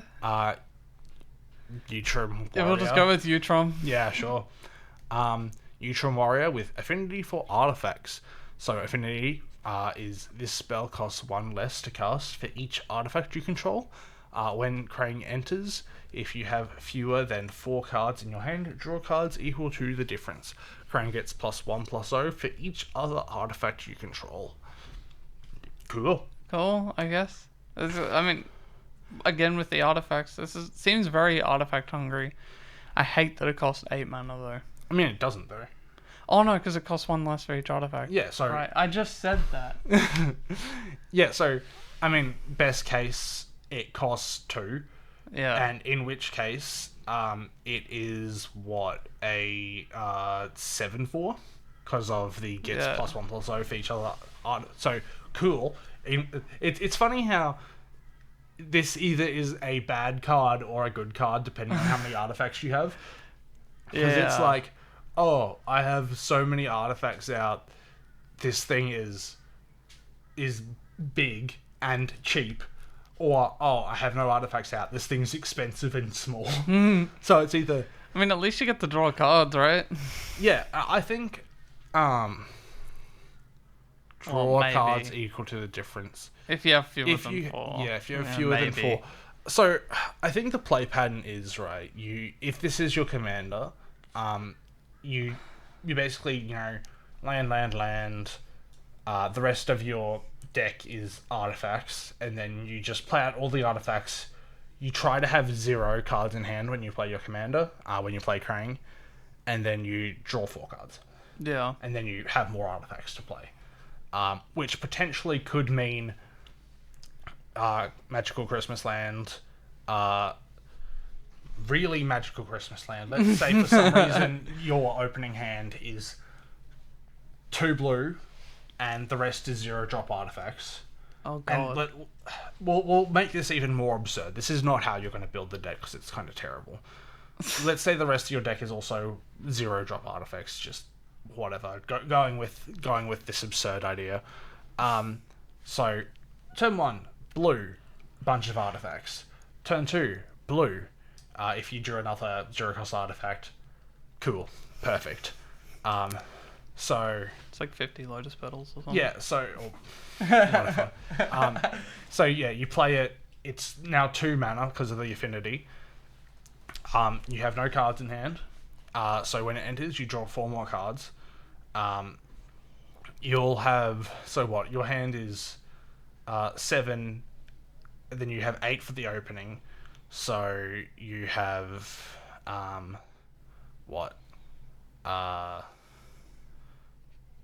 my god, my brain just does not want to work. 6. Yes. Because if you only got 2 blue. Yeah, so yeah, you have 6 artifacts out turn 1, and 1 blue mana in your hand, and you play 1 for the turn. Yeah. So you've got 6 out at the moment. Next turn you draw 1 more. That makes it 7. You play Krang. He is a 8/4. You draw 4 more 0-cost artifacts. Then he's a 12? Hey, what was he? 6? No, he was 8. Oh, 8. Yeah, 12. Yeah, 12. So a 12 for turn 3 attack is not 12 for turn 2, and then potentially 13 for turn 3 attack is kind of That is very mental. magical Christmas. Oh yeah, no, it is. I mean, more realistically, Lucky if you get him to 6. oh, I don't think it's lucky. I think it's Okay, realistic. realistically, Artifact get him decks to like 6. vomiting out artifacts. Yes. It just won't be that quick because they're usually 1 to 2 mana.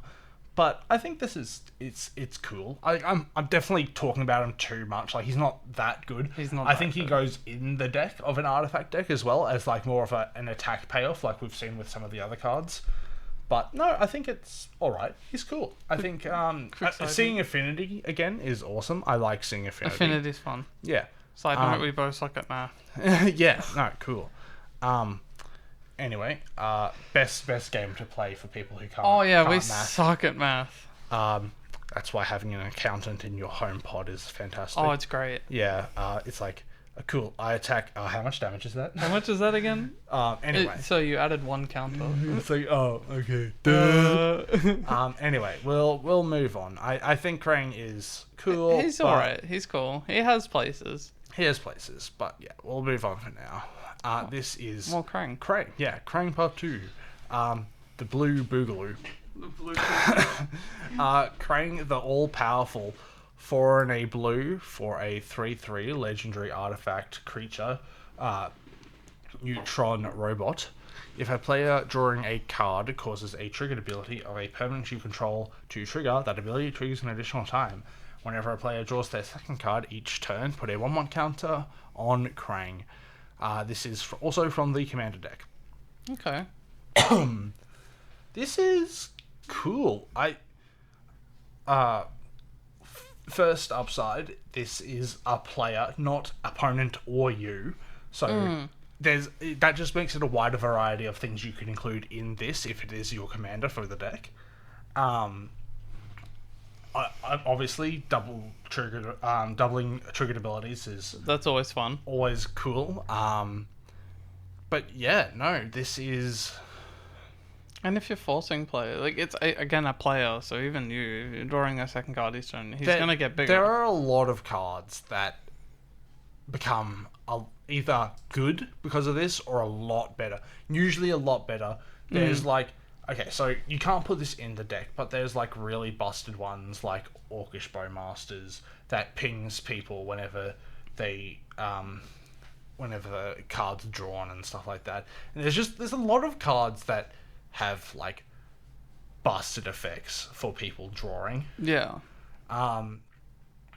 Again, can't go in the deck because it's white, but everyone's least favorite, Smothering Tithe. I love that card. So if a player drawing a card causes a triggered ability of a permanent you control to trigger, hey, you just drew a card. Do you want to pay the 2 twice? Yeah. Fun. Again, yeah.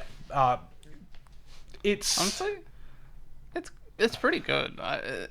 5 mana is about right, to be honest. yeah, 5 mana, 3/3. It gets bigger. I think it's you can definitely build around it, but I think this is more of a No, value piece in a deck. Value, yeah, definitely value. If it, I think it's in the deck for like only one main reason for me, and that's because there are a couple of key cards that just aren't blue that you want to have this in decks. Like we said, Smothering Tide, Orcish Bowmasters, a couple of more. There are a lot of colorless ones that do care about like the drawing. If a player drawing a card causes a trigger ability, I do have decks this goes in. I think it's cool. A lot of make other people group huggy, like oh, I'll make everyone draw cards, they'll trigger my stuff to hurt everyone else kind of things. Yeah. I think it's cool, but like I said, I think it's more of the in the 99. In the 99 value is how I see it. I mean, it could be. It definitely could be a commander, but Yeah, and I wouldn't be surprised seeing it, but yeah. No. Let's move on. Let's move on. This is Mondo Gecko, one generic and blue for a 2/3 legendary creature, lizard mutant. You pay 1 generic mana to discard a card. Until end of turn, Mondo Gecko becomes the color of your choice and gains hexproof from that color. When Mondo Gecko deals combat damage to a player, draw a card for each color among permanents you control. Okay, so you want to go wide colors? Yeah, so that instantly, when it deals combat damage to a player, draw a card for each color among permanents you control. I mean, that screams you don't want it in as the commander, right? No, I want it as in the deck itself to get value. I want to be able to Yeah. draw a card. The giving it hexproof, like it has self protection, which is cool. That's good. That would be nice as the commander, but it doesn't. I might be reading this wrong, but it doesn't. Until end of turn, it becomes the color of your choice. It doesn't become in addition to. So it's not. It fully becomes. Yeah. The So color. it by itself doesn't draw 2 cards. No. So I think we can automatically rule this out as a mono blue commander deck. Yeah. I think you could make it work, and blue, in fairness, has a lot of ways to change colors. Like, you could theoretically have this trigger a lot of different things, and I think that's an interesting goal to like try to make a deck where this draws several cards a turn. But realistically, I think this is just a good card draw card in a multicolored deck. Yeah. Yeah. Having this be in a 5-color deck where like consistently you'll have like 3, maybe, I mean hopefully more, but I think consistently you could say you have 3 different colors among permanents.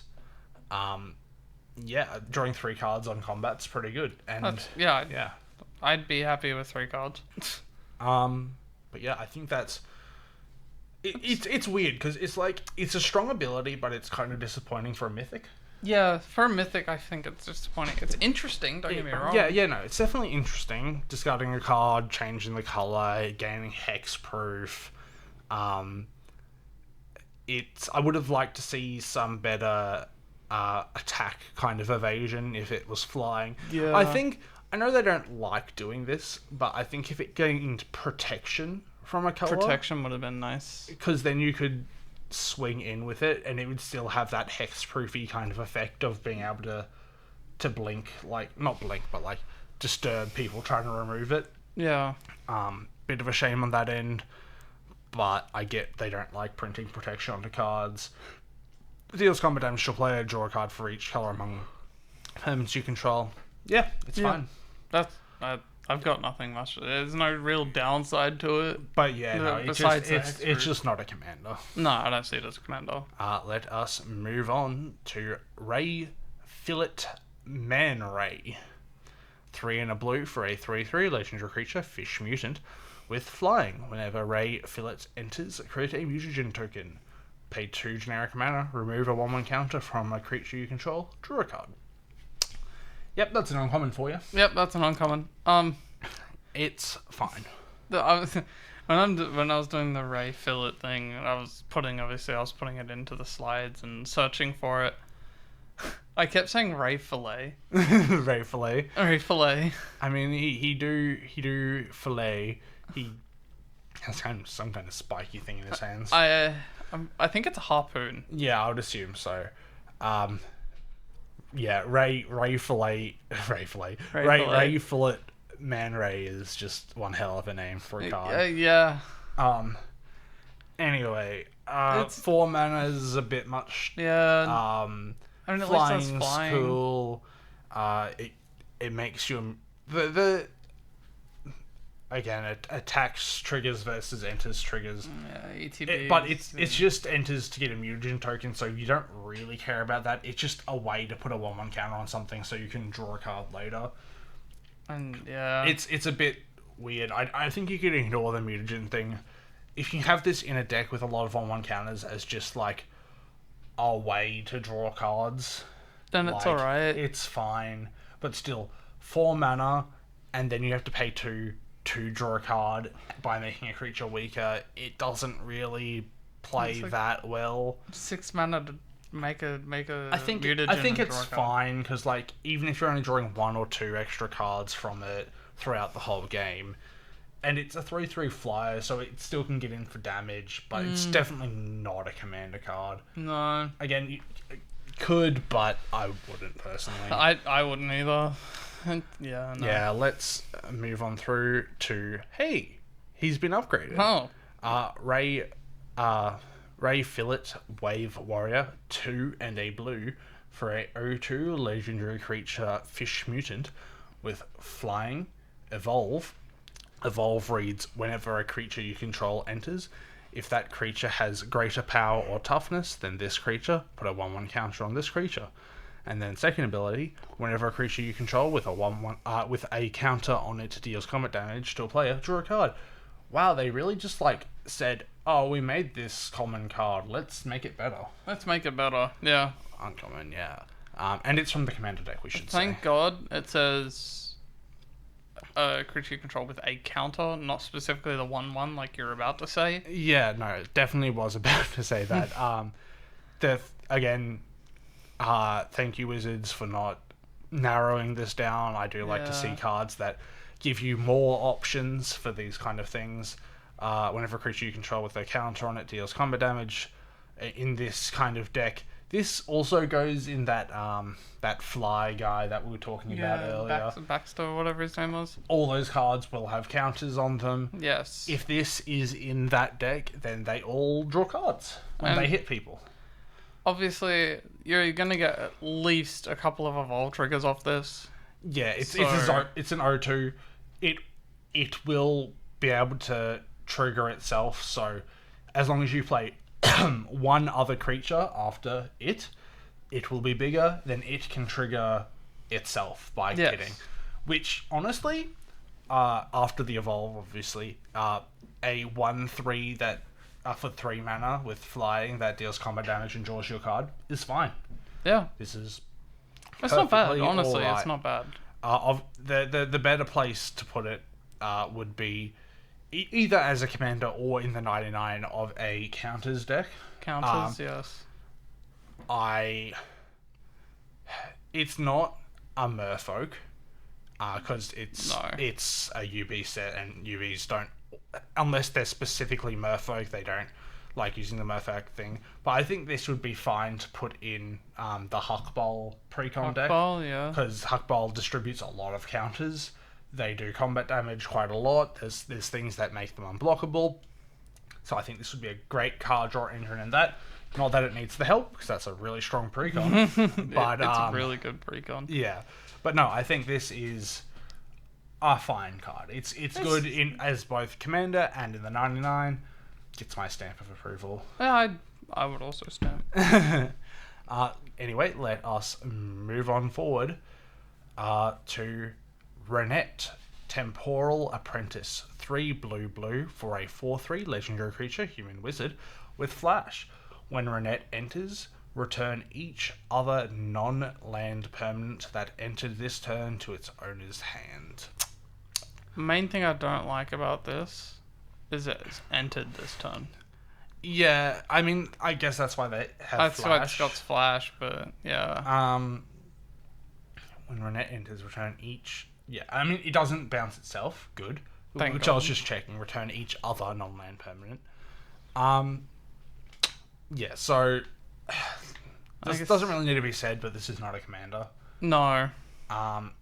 It's not like you can't, and I'm sure someone will put together some really weird combo deck that you could probably do some shenanigans with. Like, I don't know what the line would be, but it's like you do this on your own turn, and you're like floating a bunch of mana. You have like some way of everything having haste. You put this in, you return everything, you replay everything. Something that you play returns Renette to your hand, and then you just keep doing that over and over again. Jeez. Which I can see happening, but I think this is more so, oh, someone's getting really scary. They've just done a bunch of terrifying things. They'll win next turn if they get another turn, return everything to their hand. Me on Arabella. Yeah. Oh, yeah, especially with tokens. Just blanking all the tokens. They're all gone. Goodbye. Yeah, again, like you said, it is a bit unfortunate that it is this turn. This turn, yeah. Yeah, the things that it had to enter this turn. So it's like, for a long time, Blue's only removal was return one thing to their owner's hand. Yeah. This is just like that stapled on a creature for everything, but only entered this turn. I think it's like fine if it's in the 99. It is just like another blue trick that you have. Yeah. Its body's fine, 4/3's fine. 5 mana is a bit much. Yeah. I feel like they could have made this 4 mana with all the other same stats. 5 mana just feels like too much for something that's so specific. If it honestly, if it didn't say this turn, 5 mana is like Oh yeah, great. 5 mana is great. There's so many things on this card where you could make one small change, and the card would either be fine or fantastic. Yeah. Changing it from entered this turn, dropping 1 mana off, just a bunch of other stuff. Like, you know what the funniest thing is? Even if it didn't say non-land, it would be fine. Yeah. If it bounced a land as well, like if this card basically read 5 mana, undo most of the progress someone did on their turn, it's all right. Yeah. Like in the non-land case, like if I know they don't like printing like get rid of people's lands and stuff, but one, it's return to hand, and it's only the ones you play this turn. So like this would be a great card against like landfall strategies and stuff like that, or like big ramp decks. Yeah, the rock deck that I had. Yeah, I think it's all right, but it's just not good enough. Again, like we said this already, so I'm not going to repeat it too much. But there's just so many small changes that they could have done to this card to make it so much better. So we'll move on with that being said. Stockman, Mad Flyentist. 4 and a blue for a 3/4 legendary creature, insect mutant scientist. With flying, whenever Stockman enters, draw a card, then discard a card. Island cycling for 2 generic. I don't think we mentioned this with the other one, but with the one from white, but island cycling or plane cycling is you pay the mana and then discard this card, search your library for an island card, reveal it, put it into your hand, then shuffle. This is cards with this effect always go in the 99. Yeah. They are good for one reason. They can just get non-basic lands. 2 mana, go get a Triome or something else. I know there was one from the Lord of the Rings set that also had island cycling, and the other cyclings. It's the same thing. They're playable, but they're not commander cards. No, they're not. They're especially this one. 3/4 fly is good. 5 mana, bit that's too much a bit in my opinion. Far-fetched, yeah. At that point, it is draws and discards card doesn't just draw a card, which isn't great either. At 5 mana, it's sort of just screaming to me to go land cycle. Yeah, it's... Also, can we just talk about it? It's also a insect mutant scientist. Did Baxter just change his name or something? Or Yeah, I don't know. Though I do love how with these things that the flyentist is a fun... Flyentist, yeah. Yeah, it's a fun name. Like, it's weird, like, it kind of makes you want to put it in a deck. Not in a good deck, but in a deck just to be like, and here's a flyentist. I'll cycle my flyentist to go get this island. Yeah, but no, I think we can go past that. To go. That's nothing. And, that's somewhat of a lackluster way to end blue. That is, oh, wow. We will move on to Armagon, I think. Yeah, Armagon. Armagon Future Shark. 6 black. For our first black card for a 9/6 legendary creature Shark Horror Mutant with Flash. When Armagon enters, destroy up to 3 target creatures. Okay, I was about to say that's a lot of mana, but then it does 3 legendary creatures and it's a 9/6. Well, 3 creatures, not. Oh, sorry, 3 creatures, not legendary creatures. This is interesting. It's such a yo-yo of like, yes, no. Well, here's one yes. One no is not going in your command zone. Yeah. Unless you're really, like, you're just a dick. Like, the part of me that just hates people is saying, like, hey, put this in a sack deck where you have a bunch of those cards that, whenever this creature dies, return it to the battlefield. Yeah. Effects, and then you're just like, cool, I'll sack it, and I'll cast this and return it, and 3 things are blown up, then I'll sack it, then return it, and realistically, that's the dumb thing to do. You with get it. 1 cast of this. Oh yeah, if it's in your command zone. Yeah, and you're not putting it there. No, I would not. I mean, it's a 9/6. Like, I'm sure someone will try it, and then it's 8 mana. At 8 mana, you're winning the game with most like cards. you sort of have to win the game when you pay 8 mana. Even if this was destroy, like, if this said destroy each other creature, yeah, like, I would consider it. And it's because it's a 9/6, right? Like, that's fine. The 9/6 that's pretty. That's like, it's strong. I would be scared of a 9/6. The body is awesome. Like, it's Flash. It's a 9/6. It's just so much mana. Like, I wouldn't even. I might consider it because it's, again, 9/6 for 6 mana. I would say less. Like, for 3 creatures, I would want 5. 6 is fine, but I would want 5 mana. But it's really just not. Not for 8 mana. No, and like, yeah. Even with 8 mana, it's not a guaranteed win either because it's only 3 target creatures. It's not even close to a win. It's 3 creatures. Like, and that's even if you played, honestly, this is one of the cards, even amongst the commons, where I don't even know if I would play it. Like, I could really see don't. playing the commons in some of the cases, but this is just. And it's like, then you've got to worry about stuff like protection, hexproof, invincible, because it's not exile, you can't get around it. It's really just. It's not. Yeah, it's really just it's not. Well, okay. The only things I can see this for is. I think there's a couple of the decks that care about high mana value things. Yeah. Like, when you cast it, it deals damage to everyone, or stuff like that. Like, the Yuriko decks that would flip this and deal 8 damage to everyone. And you just want it in the deck because it's high mana value, you really don't care what it does. And then, I guess, worst comes to worst, you have something that destroys 3 creatures if you have nothing else to do. So it's not like there aren't decks that won't put this in, but I think unless you're abusing the fact that it costs a lot, it's just not worth it. It's just a not. Yeah. But yeah, let's go. Next one. Next. This is Bebop? Bebop? Yeah, Bebop, Skull and Crossbones. for 1 and a black for a 2/1 legendary creature, Boar Mutant. Partner with Rocksteady Mutant Marauder. This is the partner thing that I was talking about before.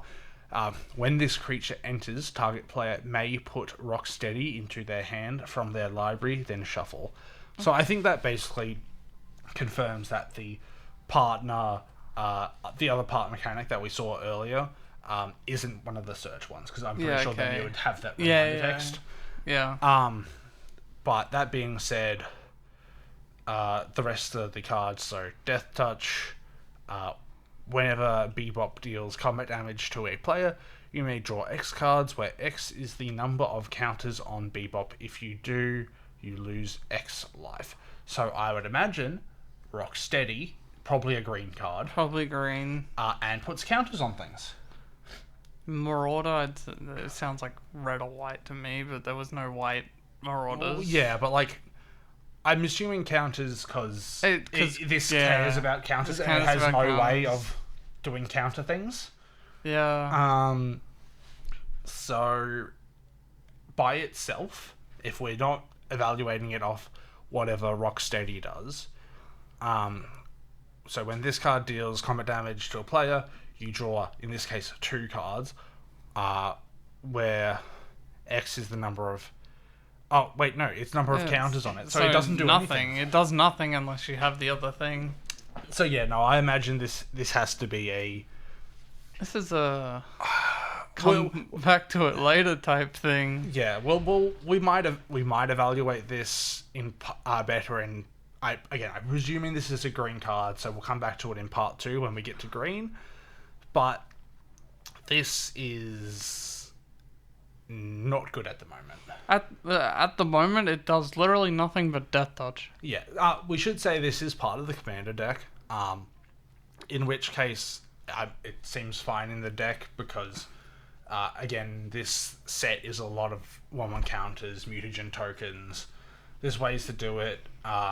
It having Death Touch is good evasion. It's cheap. Yeah, which it's is cheap. cool.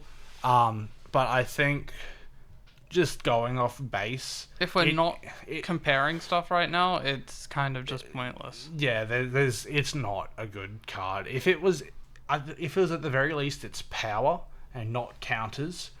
Again, they did the cool thing where it's not 1/1 counters. True. That's true. It could care about other counters, which is neat, but evaluating it of what it can do by itself without any support, it's not good. It does nothing. It's a 2. Yeah. This is, and to be fair, the rate's not bad. It's a 2 mana 2/1 with Death Touch. That's a good, like, normal card. But evaluating as is, not good. I mean, I guess you also get to go search for something. I should say, like, depending on what Rocksteady is, this is probably... I mean, it's good in both zones. Yeah. It would be. But, yeah, we'll have to wait and see what Rocksteady is and put Bebop, Skull, and Crossbones on hold for now, I guess. Yeah. Moving to Bebop, again. Bebop to Bebop. This is Bebop Warthog Warrior for 4 and a black for a 5/4 legendary creature, Boar Mutant Warrior, with Menace, Rhinos... Boar Mutant Warrior. With Menace, Rhinos you control have Menace, and Swamp Cycling. Obviously, Swamp Cycling, this is a common. Takes it out of... Yeah, it's zone. it's in the command. It's in your deck. The reason I reread its type line is like, and I don't know. In fairness, I don't know why I read its type line again, but it was like, I was like, wait, Rhinos. is this a Rhino? No, it's not. It's a Boar Mutant Warrior. Boar, yeah. So, I think, if you're a TMNT fan, I mean you'll know all the like lore-y stuff, but just reading off this card and what we saw before, I would assume Rocksteady is probably a Rhino. Yeah. Because otherwise because I think I have a little bit of TMNT like knowledge from back when I was younger. I think because these two were like partners, they were like partners in crime kind of thing. Under Shredder. I think he Rocksteady was a Rhino, but I'm not certain on that. If so, it's cool flavor. But yeah, I don't know. It's fine, but it's not. I wouldn't put it in a deck personally. I personally wouldn't have it in anything. I mean, it's definitely not a commander. You can say that for sure. Yeah, swamp cycling immediately rules that one out, and then having it being 5 mana. Yeah, it's like kind of rough. We don't have, at least from my knowledge, rhinos outside of this set. Yeah, I don't know. No, like we've got minotaurs, but we don't have rhinos. We have dinosaurs. Yeah, like rhinos is not something. I'm pretty sure it's probably just Rocksteady that, and like maybe one or two other cards. But I think even like I was gonna say, if you had to have as a commander, you'd put a lot of rhinos in the deck. Yeah, but even then, it's 5 mana to give. If your full deck was rhinos, everything menace. Still not a great rate. Not really, no. With that being said, let's just go to our next card. Madame Null, Power Broker. 2 and a black for a 1/3 legendary creature, Demon Advisor. With Death Touch, whenever another creature you control enters, you may pay life equal to its power. If you do, put that many 1/1 counters on it. This seems interesting. Yeah, this is a commander card for sure. Yeah. I don't even... So whenever a creature you control enters, you may... I can see it in the deck, but this definitely shouts, hey, I am the commander of this deck. Yeah. They are in charge of their like crime syndicate, and you're like, okay, we will trade our life in to make these things stronger. And I think that's really cool because you can see black creatures with lifelink. So you pay life, make something bigger. That bigger thing has lifelink, and it pays you back for the life you gave. It pays you back for what? Yeah. Which I think is cool. I think it's a cool black deck. It's weird because I don't think there's not much to say about it, but I do think it's a cool commander and can do cool things. It's like mono black, like stompy kind of like I just want my big things coming in and hitting people. But no, not much to say, but cool card. Not much to say, but cool card. Yeah, that's what I was sort of looking at when I was putting it in. I'm like, it's interesting. I could see it being somewhere. Yeah. Because this was one of the ones I actually sort of half looked at. But yeah, no, it's interesting. Yeah. It could do both. Yeah, 100%. And again, 3 mana's pretty good. 3 mana's good. Commander. Like you can't really. There's no downsides to this card. No, not really. And also I like seeing the advisor text on cards. Yeah. We don't get too many advisors, and having another one's kind of cool. But let's move on forth to Oroku Saki. Oroku Saki. Oroku Saki Shredder Rising. For 2 and a black for a 3/1 legendary creature, human ninja, with sneak 1 and a black. Whenever Oroku Saki deals combat damage to a player, you draw a card and lose a life. This is fine. Yeah. It's like, it's better than some of the other commons we've seen. It having sneak is cool. Sneak's good. You guaranteed at least 1 draw. Yeah, Oroku seems... just fine. Alright. Seems alright. I would have liked to see Death Touch, but then it probably would have been an uncommon instead of a common.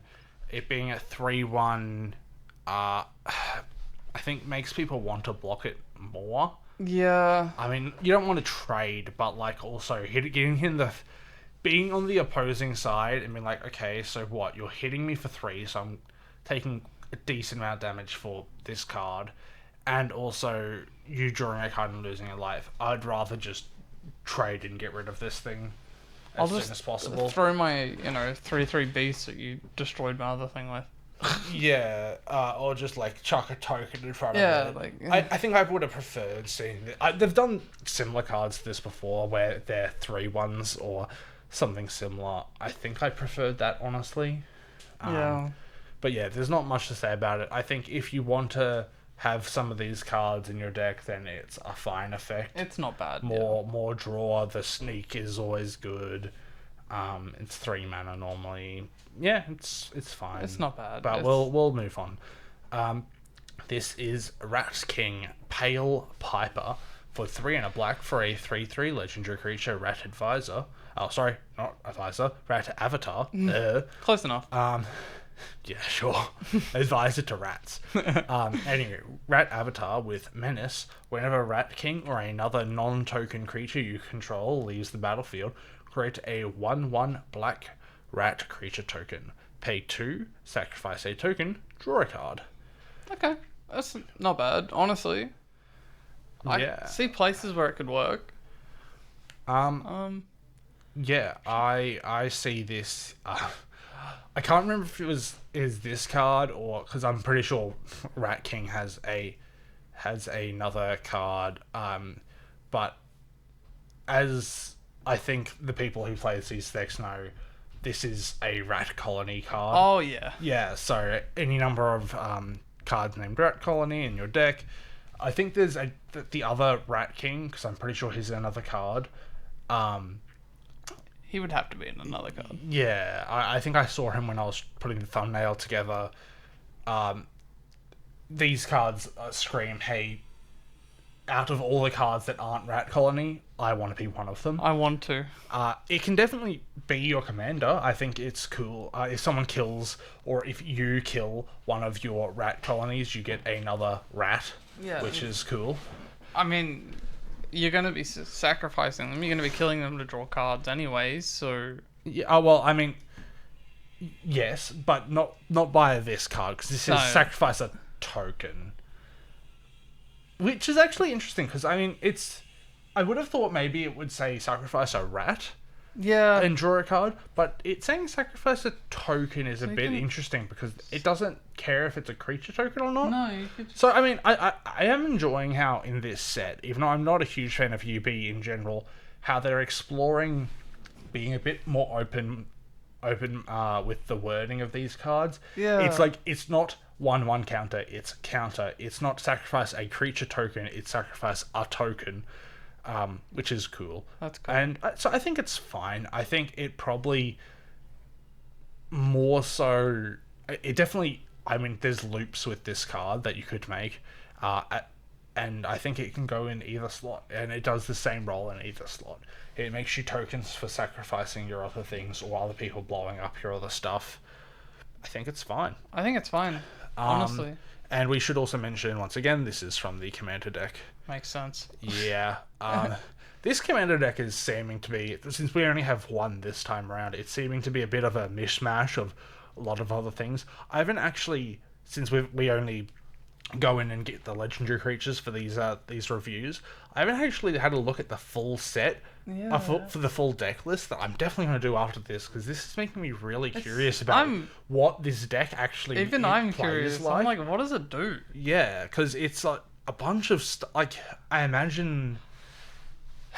I honestly can't even imagine. Like, I thought like maybe it'd be a counters deck, but then you've got stuff like this. Yeah, I don't know. I'll have to look it up after this. And then you got stuff that makes the other tokens. Yeah, the muted and stuff. And anyway, we'll move on. We'll have a look. Here we go. Rat King Vermista. Speak of the devil. Yeah. So I guess there's 2 different Rat Kings. Okay. Vermin. Verminister. Oh my god. The puns are strong with this set. Yeah, Rat King Verminister is 1 and a black for a 1/1 legendary creature, Rat Avatar. This one is, Rat Avatar, with, what's that, Disappear? Yeah, Disappear. At the beginning of your end step, if a permanent left the battlefield under your control this turn, create a 1/1 black rat creature token and put a 1/1 counter on Rat King. Tap, sacrifice 3 rats, return target creature card and all other cards with the same name as that card from your graveyard to the battlefield tapped. Yep, this is the one I was thinking of. This is the Rat Colony or the other cards that have the same name. which is cool because let's reread real quick. At the beginning of your end step, if a permanent left the battlefield under your control this turn, create a 1/1 black rat creature token and put a 1/1 counter on this card. So it is buffing itself, and you're making tokens for things leaving. You're not making something for each time something leaves because it's the beginning of your end step, but that doesn't really matter. The thing that we care about is the sacrifice 3 rats, return target creature card, and all other cards with the same name as that card from your graveyard to the battlefield tapped. This card is definitely... there are other cards. I've seen some interesting commanders for the rat colony decks, but I think this is definitely up for the top spot at the moment out of the ones that I remember, because it does just... like, that deck does, like, cycle through the rats. Like, you want all of them on the battlefield because they buff each other. Yeah. But that deck does, like, sack things to get a lot of them back. But the fact that it gets, like, there's no way they didn't make this with that card in mind, right? They had to. Sure. We haven't looked through all their commons and uncommons. So unless there's something in this set... like, okay, I assume most likely they put this in here for more of a standard reason.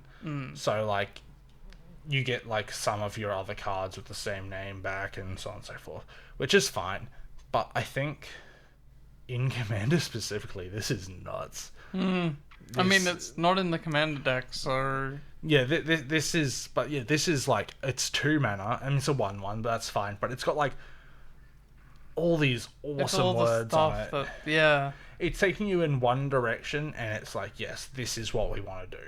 This is both a fantastic card. If you've already got a Rat Colony deck and you're really happy with that, a commander, this definitely goes in. Still 100%. This rebuys your rats. It's fantastic. It's the same, but it can also really be the commander. If you don't have a commander for that deck and you wanted to put it together, I think this is highly recommended. Yeah. First ability is still a bit of a meh, but that second ability is just too nuts to ignore. Yeah. That being said, let us continue. This is Savanti? Savanti, yeah. Yeah. That's how I'd say Romero times Exile. 3 black for a 4/4 legendary creature demon wizard with trample at the beginning of combat on your turn. Put a 1/1 counter on Savanti Romero, then you draw X cards and lose X life, where X is the number of counters on Savanti. It's not bad. It's a little costly, but it's not bad. Yeah, it's the same as before, but as that pig boar guy from before, where it cares about counters, but this one does it for you. So you put a counter on, you draw more cards. Obviously, you in this deck, or I can see this as both, right? So if it's the commander, you want to make it big. It has trample, it has that evasion. Yeah. So getting commander damage through is more possible, and it gives you card draw, which makes it a good commander. But if you put it in a green deck where it draws you a lot of cards, then it's also a really good payoff. Yeah. And being able to put other counters on without having to rely on its ability, which, to be fair, is a bit slow, is also really good. So, yeah, I think it's a good card, but it's not like... it's not... it doesn't stand out as anything. Yeah, no. It's good. It's got value. It just... yeah, it's fine. I don't think we need to spend too much time talking about it. yes. Yeah, it's just... it's a good card. It's just good.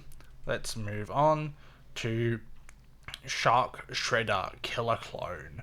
For 2 black for a 4/4 legendary creature, Shark Octopus Ninja. One hell of a type line. Sneak for 3 black. First strike. Whenever Shark Shredder deals combat damage to a player, put up to 1 target creature card from that player's graveyard onto the battlefield under your control. It enters tapped and attacking that player. That's actually really cool. Yeah, no. And it's got sneak, so... this is weird. I think this is the second time besides one of the common or uncommons that we've seen the sneak cost be more. Yeah. Which, in fairness, is understandable because you want this to be I mean, it's not going to be if it's your commander, but you want this to be a secret when it hits someone, or you want to, like, not make it obvious. So, like, if you attack with a bunch of creatures and then sneak this in. But yeah, this is like, I want to mill everyone, and I want to get people's creatures, stuff like that. I think this is another one of those cards where, like... Hold on. Yeah? I just thought of this. So you get the sneak cost, right? You guarantee the hit, and say someone's playing that the shark, the big thing. Oh, yeah. Currently have a 9/6 for... Yeah, that's kind of funny, but... sneak. Yeah. Well, I mean, no one's playing that. Though, there's no one's playing that, but like I'm trying to think of a world where it could be usable. Yeah, that's fair. And you get the because it is it cast or is it just put onto the battlefield? It's just put on, and it's also attacking them. Yeah, but so... yeah, no, I think this is a cool card. It's not. I'm not a huge fan personally of decks that use other people's stuff because I know some people it's a bit of a feel bad. Personally, I don't get that reason because, like, if you're playing the cards, then you shouldn't care if someone else is playing it against you. Like, you know, you can't, like, if you brought the gun, you can't complain about someone else shooting you with it. Yeah, I mean, but like, I can kind of understand why some people have a feel bad for it. But yeah, no, I think this is a cool commander. It definitely goes in mill decks. It can be the commander of a mill deck. Yeah, no, it's awesome. Also, this set is just like bringing out the type lines of all time. Shark, Octopus, Ninja. Shark, Octopus, Ninja. Yep. Yeah, 3 things I never thought I would ever see together on a card. But yeah, Shark, Octopus is like okay, but then it's a ninja. It's like what? I think, it's a really good body as well. 4 mana for a 4/4 first strike. They don't always print first strike because it's a really good ability. I'm thinking even Mothman. Yeah, no, there are a bunch of really good decks this could go in. I think this is another one of those cards where there's no one clear it's better in the deck or as the commander. Both are relevant, so let's just say that this is a really cool card and move on. Cool. This is Shredder, Shadow Master. 3 black for a 5/5 legendary creature, human ninja. Whenever Shredder attacks a player, for each other opponent, create a token that's a copy of Shredder tapped and attacking that player. Except it isn't legendary. Sacrifice those tokens at end of combat. Yeah. Whenever Shredder deals combat damage to a player, that player loses half their life. Oh my god. Okay. We should mention before anything else, this is part of the commander deck. Every time I see it's part of the commander deck, I'm still wondering what the hell this commander deck is doing. I'm lost. I'm even more lost now. What? This is whack. I mean, he is the villain of the show. So yeah, they had to make him powerful, but oh god, let me read that again. That is a paragraph and a half. Whenever Shredder attacks a player, for each other opponent, create a token that's a copy of Shredder. So it's got Myriad. Yeah, it's got Myriad. And it's like a fixed Myriad for legendary creatures because it isn't. Those aren't legendary, and they sacrifice those tokens at end of combat. When Shredder deals combat damage to a player, that player loses. So you have to be blocking this. Oh yeah, no, you're screwed if this hits you. You're so cooked. Yeah, I mean, okay, so they have printed I think 1 or 2 creatures like this before. There was one in Murders of Karlov Manor. That does the similar thing. It had Menace. When it hits you, you lose your life total. The weird thing with this is in Commander, it's like really good because you lose 20 life if you're still on 40. Yeah. But it gets worse and worse every time you get hit with it. Yeah, because what you go. Well, so you lost 20. No. So okay, sorry. Mistake on my end.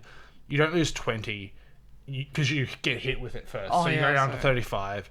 So that halves, then it halves, and at some point, I mean, the last one wasn't a 5/5. So I think you got hit for 1, and then you got halved. At some point, this is just hitting you for your life total, which is a bit messed the up. only downside would be later in the game when it's only you and someone else. Yeah, getting hit for 5 and then losing half of 5. I mean, it's still not It's great. rounded up, right? Is it? Just confidential. Yeah, rounded up. Rounded So up, yeah. You go down to, if you get hit at 10, you go down to 3, which is still terrible, but like it's not as bad. Yeah. You know what the really cool thing about this is? So let me just reread this so I've got this right. Each other opponent create a token that's a copy of tapped and attacking that player. Yeah, so it's a token of him.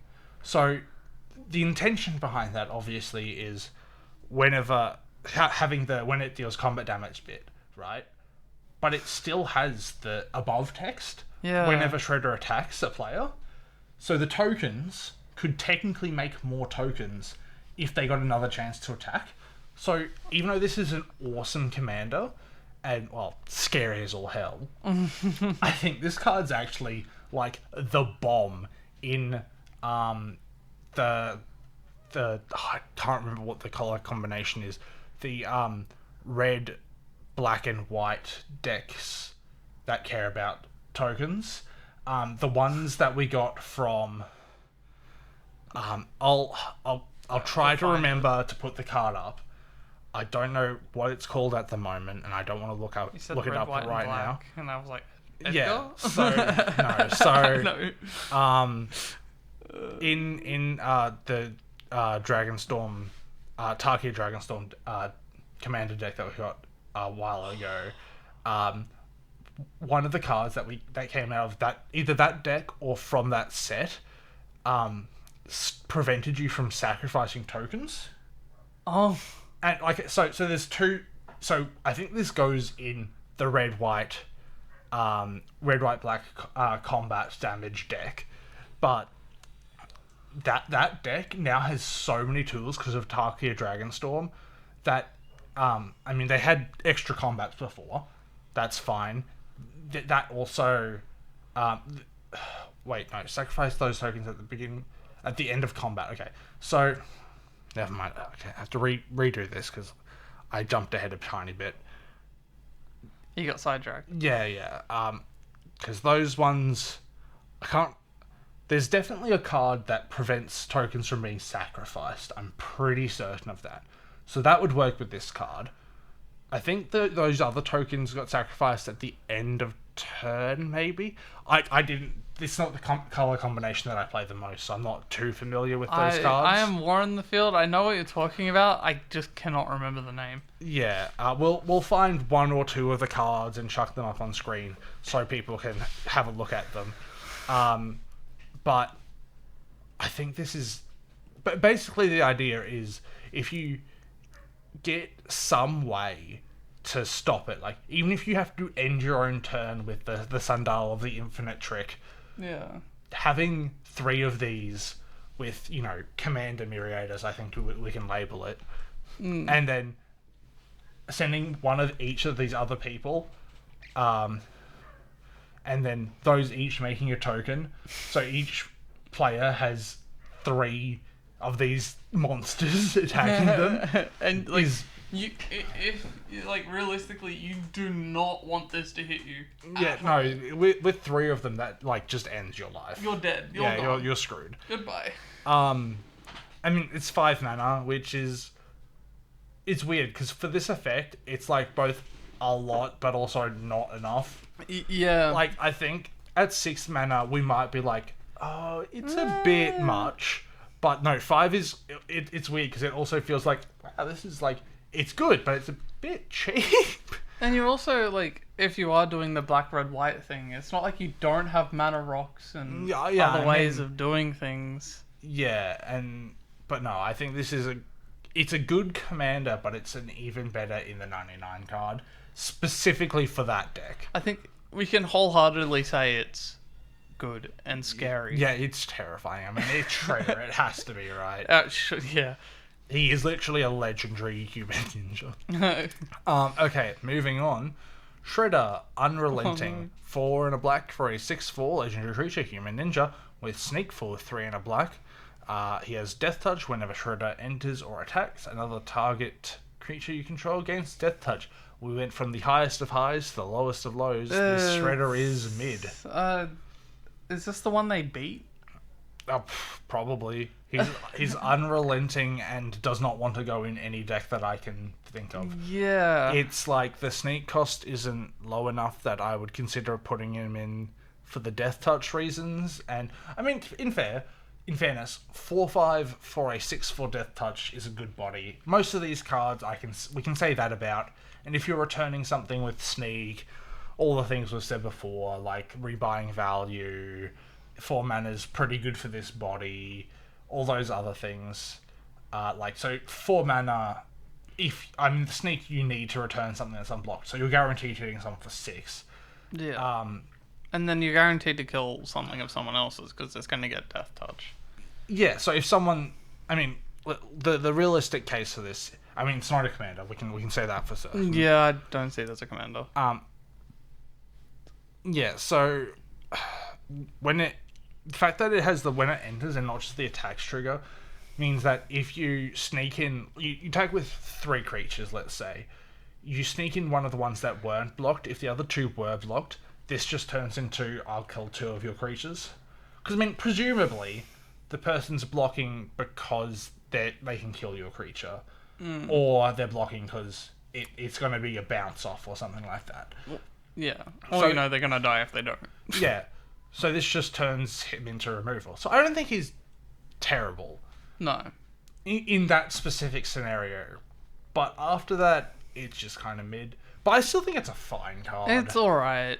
If you're in a deck that's creature heavy and you're attacking a lot, I think, and those your opponents want to block your creatures, I think you can kind of think of this as a removal spell with a big body attached to it, which is fine. I know personally I can't see myself using this. Oh no, anyway. I wouldn't either, but I'm just saying, like, this is what it could be used for. Yeah, it could be. Let us move on to Splinter Hamato Yoshi. I think that's how you say it. That sounded right to me. We'll just say Splinter. So, 1 and a black for a 1/3 legendary creature, Mutant Ninja Rat, with Sneak 1 black, Menace, and other ninjas you control get +1/+1. Simple, fine. I think, obviously, he's a uncommon, so I can't really see him as... I'd put him base in the 99, if anything. Oh, yeah, he's good. He's good. I think he's good in the 99. Ninja decks... he's a ninja lord. Yeah. So he buffs all your other ninjas, which is cool. He's 2 mana, 1 mana if he doesn't get blocked, which is an amazing rate. And he's Menace. I can't really see him attacking. I can't see a downside, but no, he's fine. I think he's fine. Cool. Yeah. It's weird because it's like a good card, but sometimes we'll talk more about worse cards than... I know. But this is just like, it's mid. It's like, he will probably go in a lot of the ninja decks, the non-Yuriko ones. Super straightforward. Yeah, but he's a good card. In the 99, not as a commander. Not as a commander. And we'll move on. Speaking of Splinter, this is Splinter the Mentor. 1 and a black for a 2/2 legendary creature, Mutant Ninja Rat with Menace. Whenever Splinter or another non-token creature you control leaves the battlefield, create a mutagen token. Partner character select. Okay. There's another character select. Yeah, this is from the Commander deck. Yes. Yeah, cool. That's it. I guess I get a mutagen token. Yeah, it's... I don't know, man. This seems a bit underwhelming. Especially for is that a rare or mythic? I can't It's a say mythic, that. Mythic, yeah. It's whenever Splinter or another non-token creature you control enters the battlefield. Leaves the battlefield, create a... Yeah, mutagen token. I still don't know how I feel about mutagen tokens. Like, being able to put 1/1s on things is cool, but it's 1 mana to put a 1/1 on it. in this case, I just don't think it's and enough. It's activated sorcery, so you can't do it like that. It's weird because it's like, I think this is now like, I mean, technically a Blood Artist effect is when something leaves, it drains, like it deals, it. Everyone loses a life and you gain a life, or someone loses a life and you gain a life. If you just classify as a Blood Artist effect as whenever another thing leaves the battlefield, like make an effect happen, then this is probably the worst one they've ever printed. Like, but I mean, I don't think you. I'm technically trying to think. Have we had a like good that. Splinter yet? No, not by itself. And with this being the fancy Commander deck one, I don't know if we will. Yeah. But I mean, we haven't finished Black yet. We haven't finished yet, right? Let's go into our next card. Super Shredder. Okay, it's not Splinter. Nope. 1 and a black, and this is our last black card, so we're not getting another one. Oh. So unless he's in a different color, then poor Splinter, I guess. Oh my god. The trainer of the Ninja Turtles just, I guess, doesn't get a good card. Worse than the Ninja Turtles themselves. Yeah, so this is Super Shredder, 1 and a black for a 1/1 legendary creature, mutant ninja human. With Menace, whenever another permanent leaves the battlefield, put a 1/1 counter on Super Shredder. I mean, it's basically the same effect as Splinter, the Mentor, but this one's better. I mean, it's an attack thing, right? Like, it gets bigger for your things leaving. This goes in all the decks that Blood Artist goes in, but instead of you draining, this is just the combat damage variant. Yeah. A lot of things leave. This gets really big. You attack. You kill people. Let's be real. Why did we name this one Super Shredder and the Super Scary? Yeah. The other one is. I guess this is more of a descriptive of what it looks like. Yeah. But the other one was definitely scarier. I mean, it sort of fits in with it. So. Yeah. I don't know. I mean, it's again. I think I've said my piece with this card. I think it's good. It's fine as Commander. Again, Commander damage. I'm sure it can get big really quickly if you put the effort into it. But I think it's probably better in the 99. I would put it in the 99 if I was to put it anywhere. Yeah. Menace, good evasion. It gets bigger when permanent. Whenever another permanent leaves the battlefield. Huh. Yeah, actually, no, that's a tiny bit better than I was reading it before, because it's not another one of your permanents. No, it's whenever a permanent, true. So that is good. It's it would better. It would get bigger pretty quick. It gets bigger quicker than if it was your own stuff, but I still think this is just better than 99. I wouldn't put it as a Commander, no. Yeah, no. I mean, people can make it work, for sure. Oh, you could definitely make it work. There's just, like, better commanders to use for these kind of things. Yeah. But, yeah, like we said, this is the last card for Part 1. We've finished our Part 1 of our TMT set review. If you want to check out any of the commanders that we have covered in this video and will cover in future videos, such as Part 2 of this review, we will put a link to our Archidekt page in the description below. Yeah, and we would love to hear from you all. If you guys have any ideas on what you would want to see from us and different ways we can improve. If you have any recommendations, please leave a comment down below. As always, these videos are just us wanting to share our opinion on the game we love, and hopefully inspire people to build some awesome decks, as well as talk about some of the cards that you might have missed amongst the flood of product releasing these days, especially with the UB product. Oh, that's this UB is everywhere. going to be so much longer than our Lorwyn video, and this is just part 1. Yeah. So yeah, lastly, if you want to see more from us in the future, please subscribe and leave a like down below to let us know if you've enjoyed this video. Join us for part 2 where we'll be finishing the rest of the set review, and thanks for watching. Until next time, bye.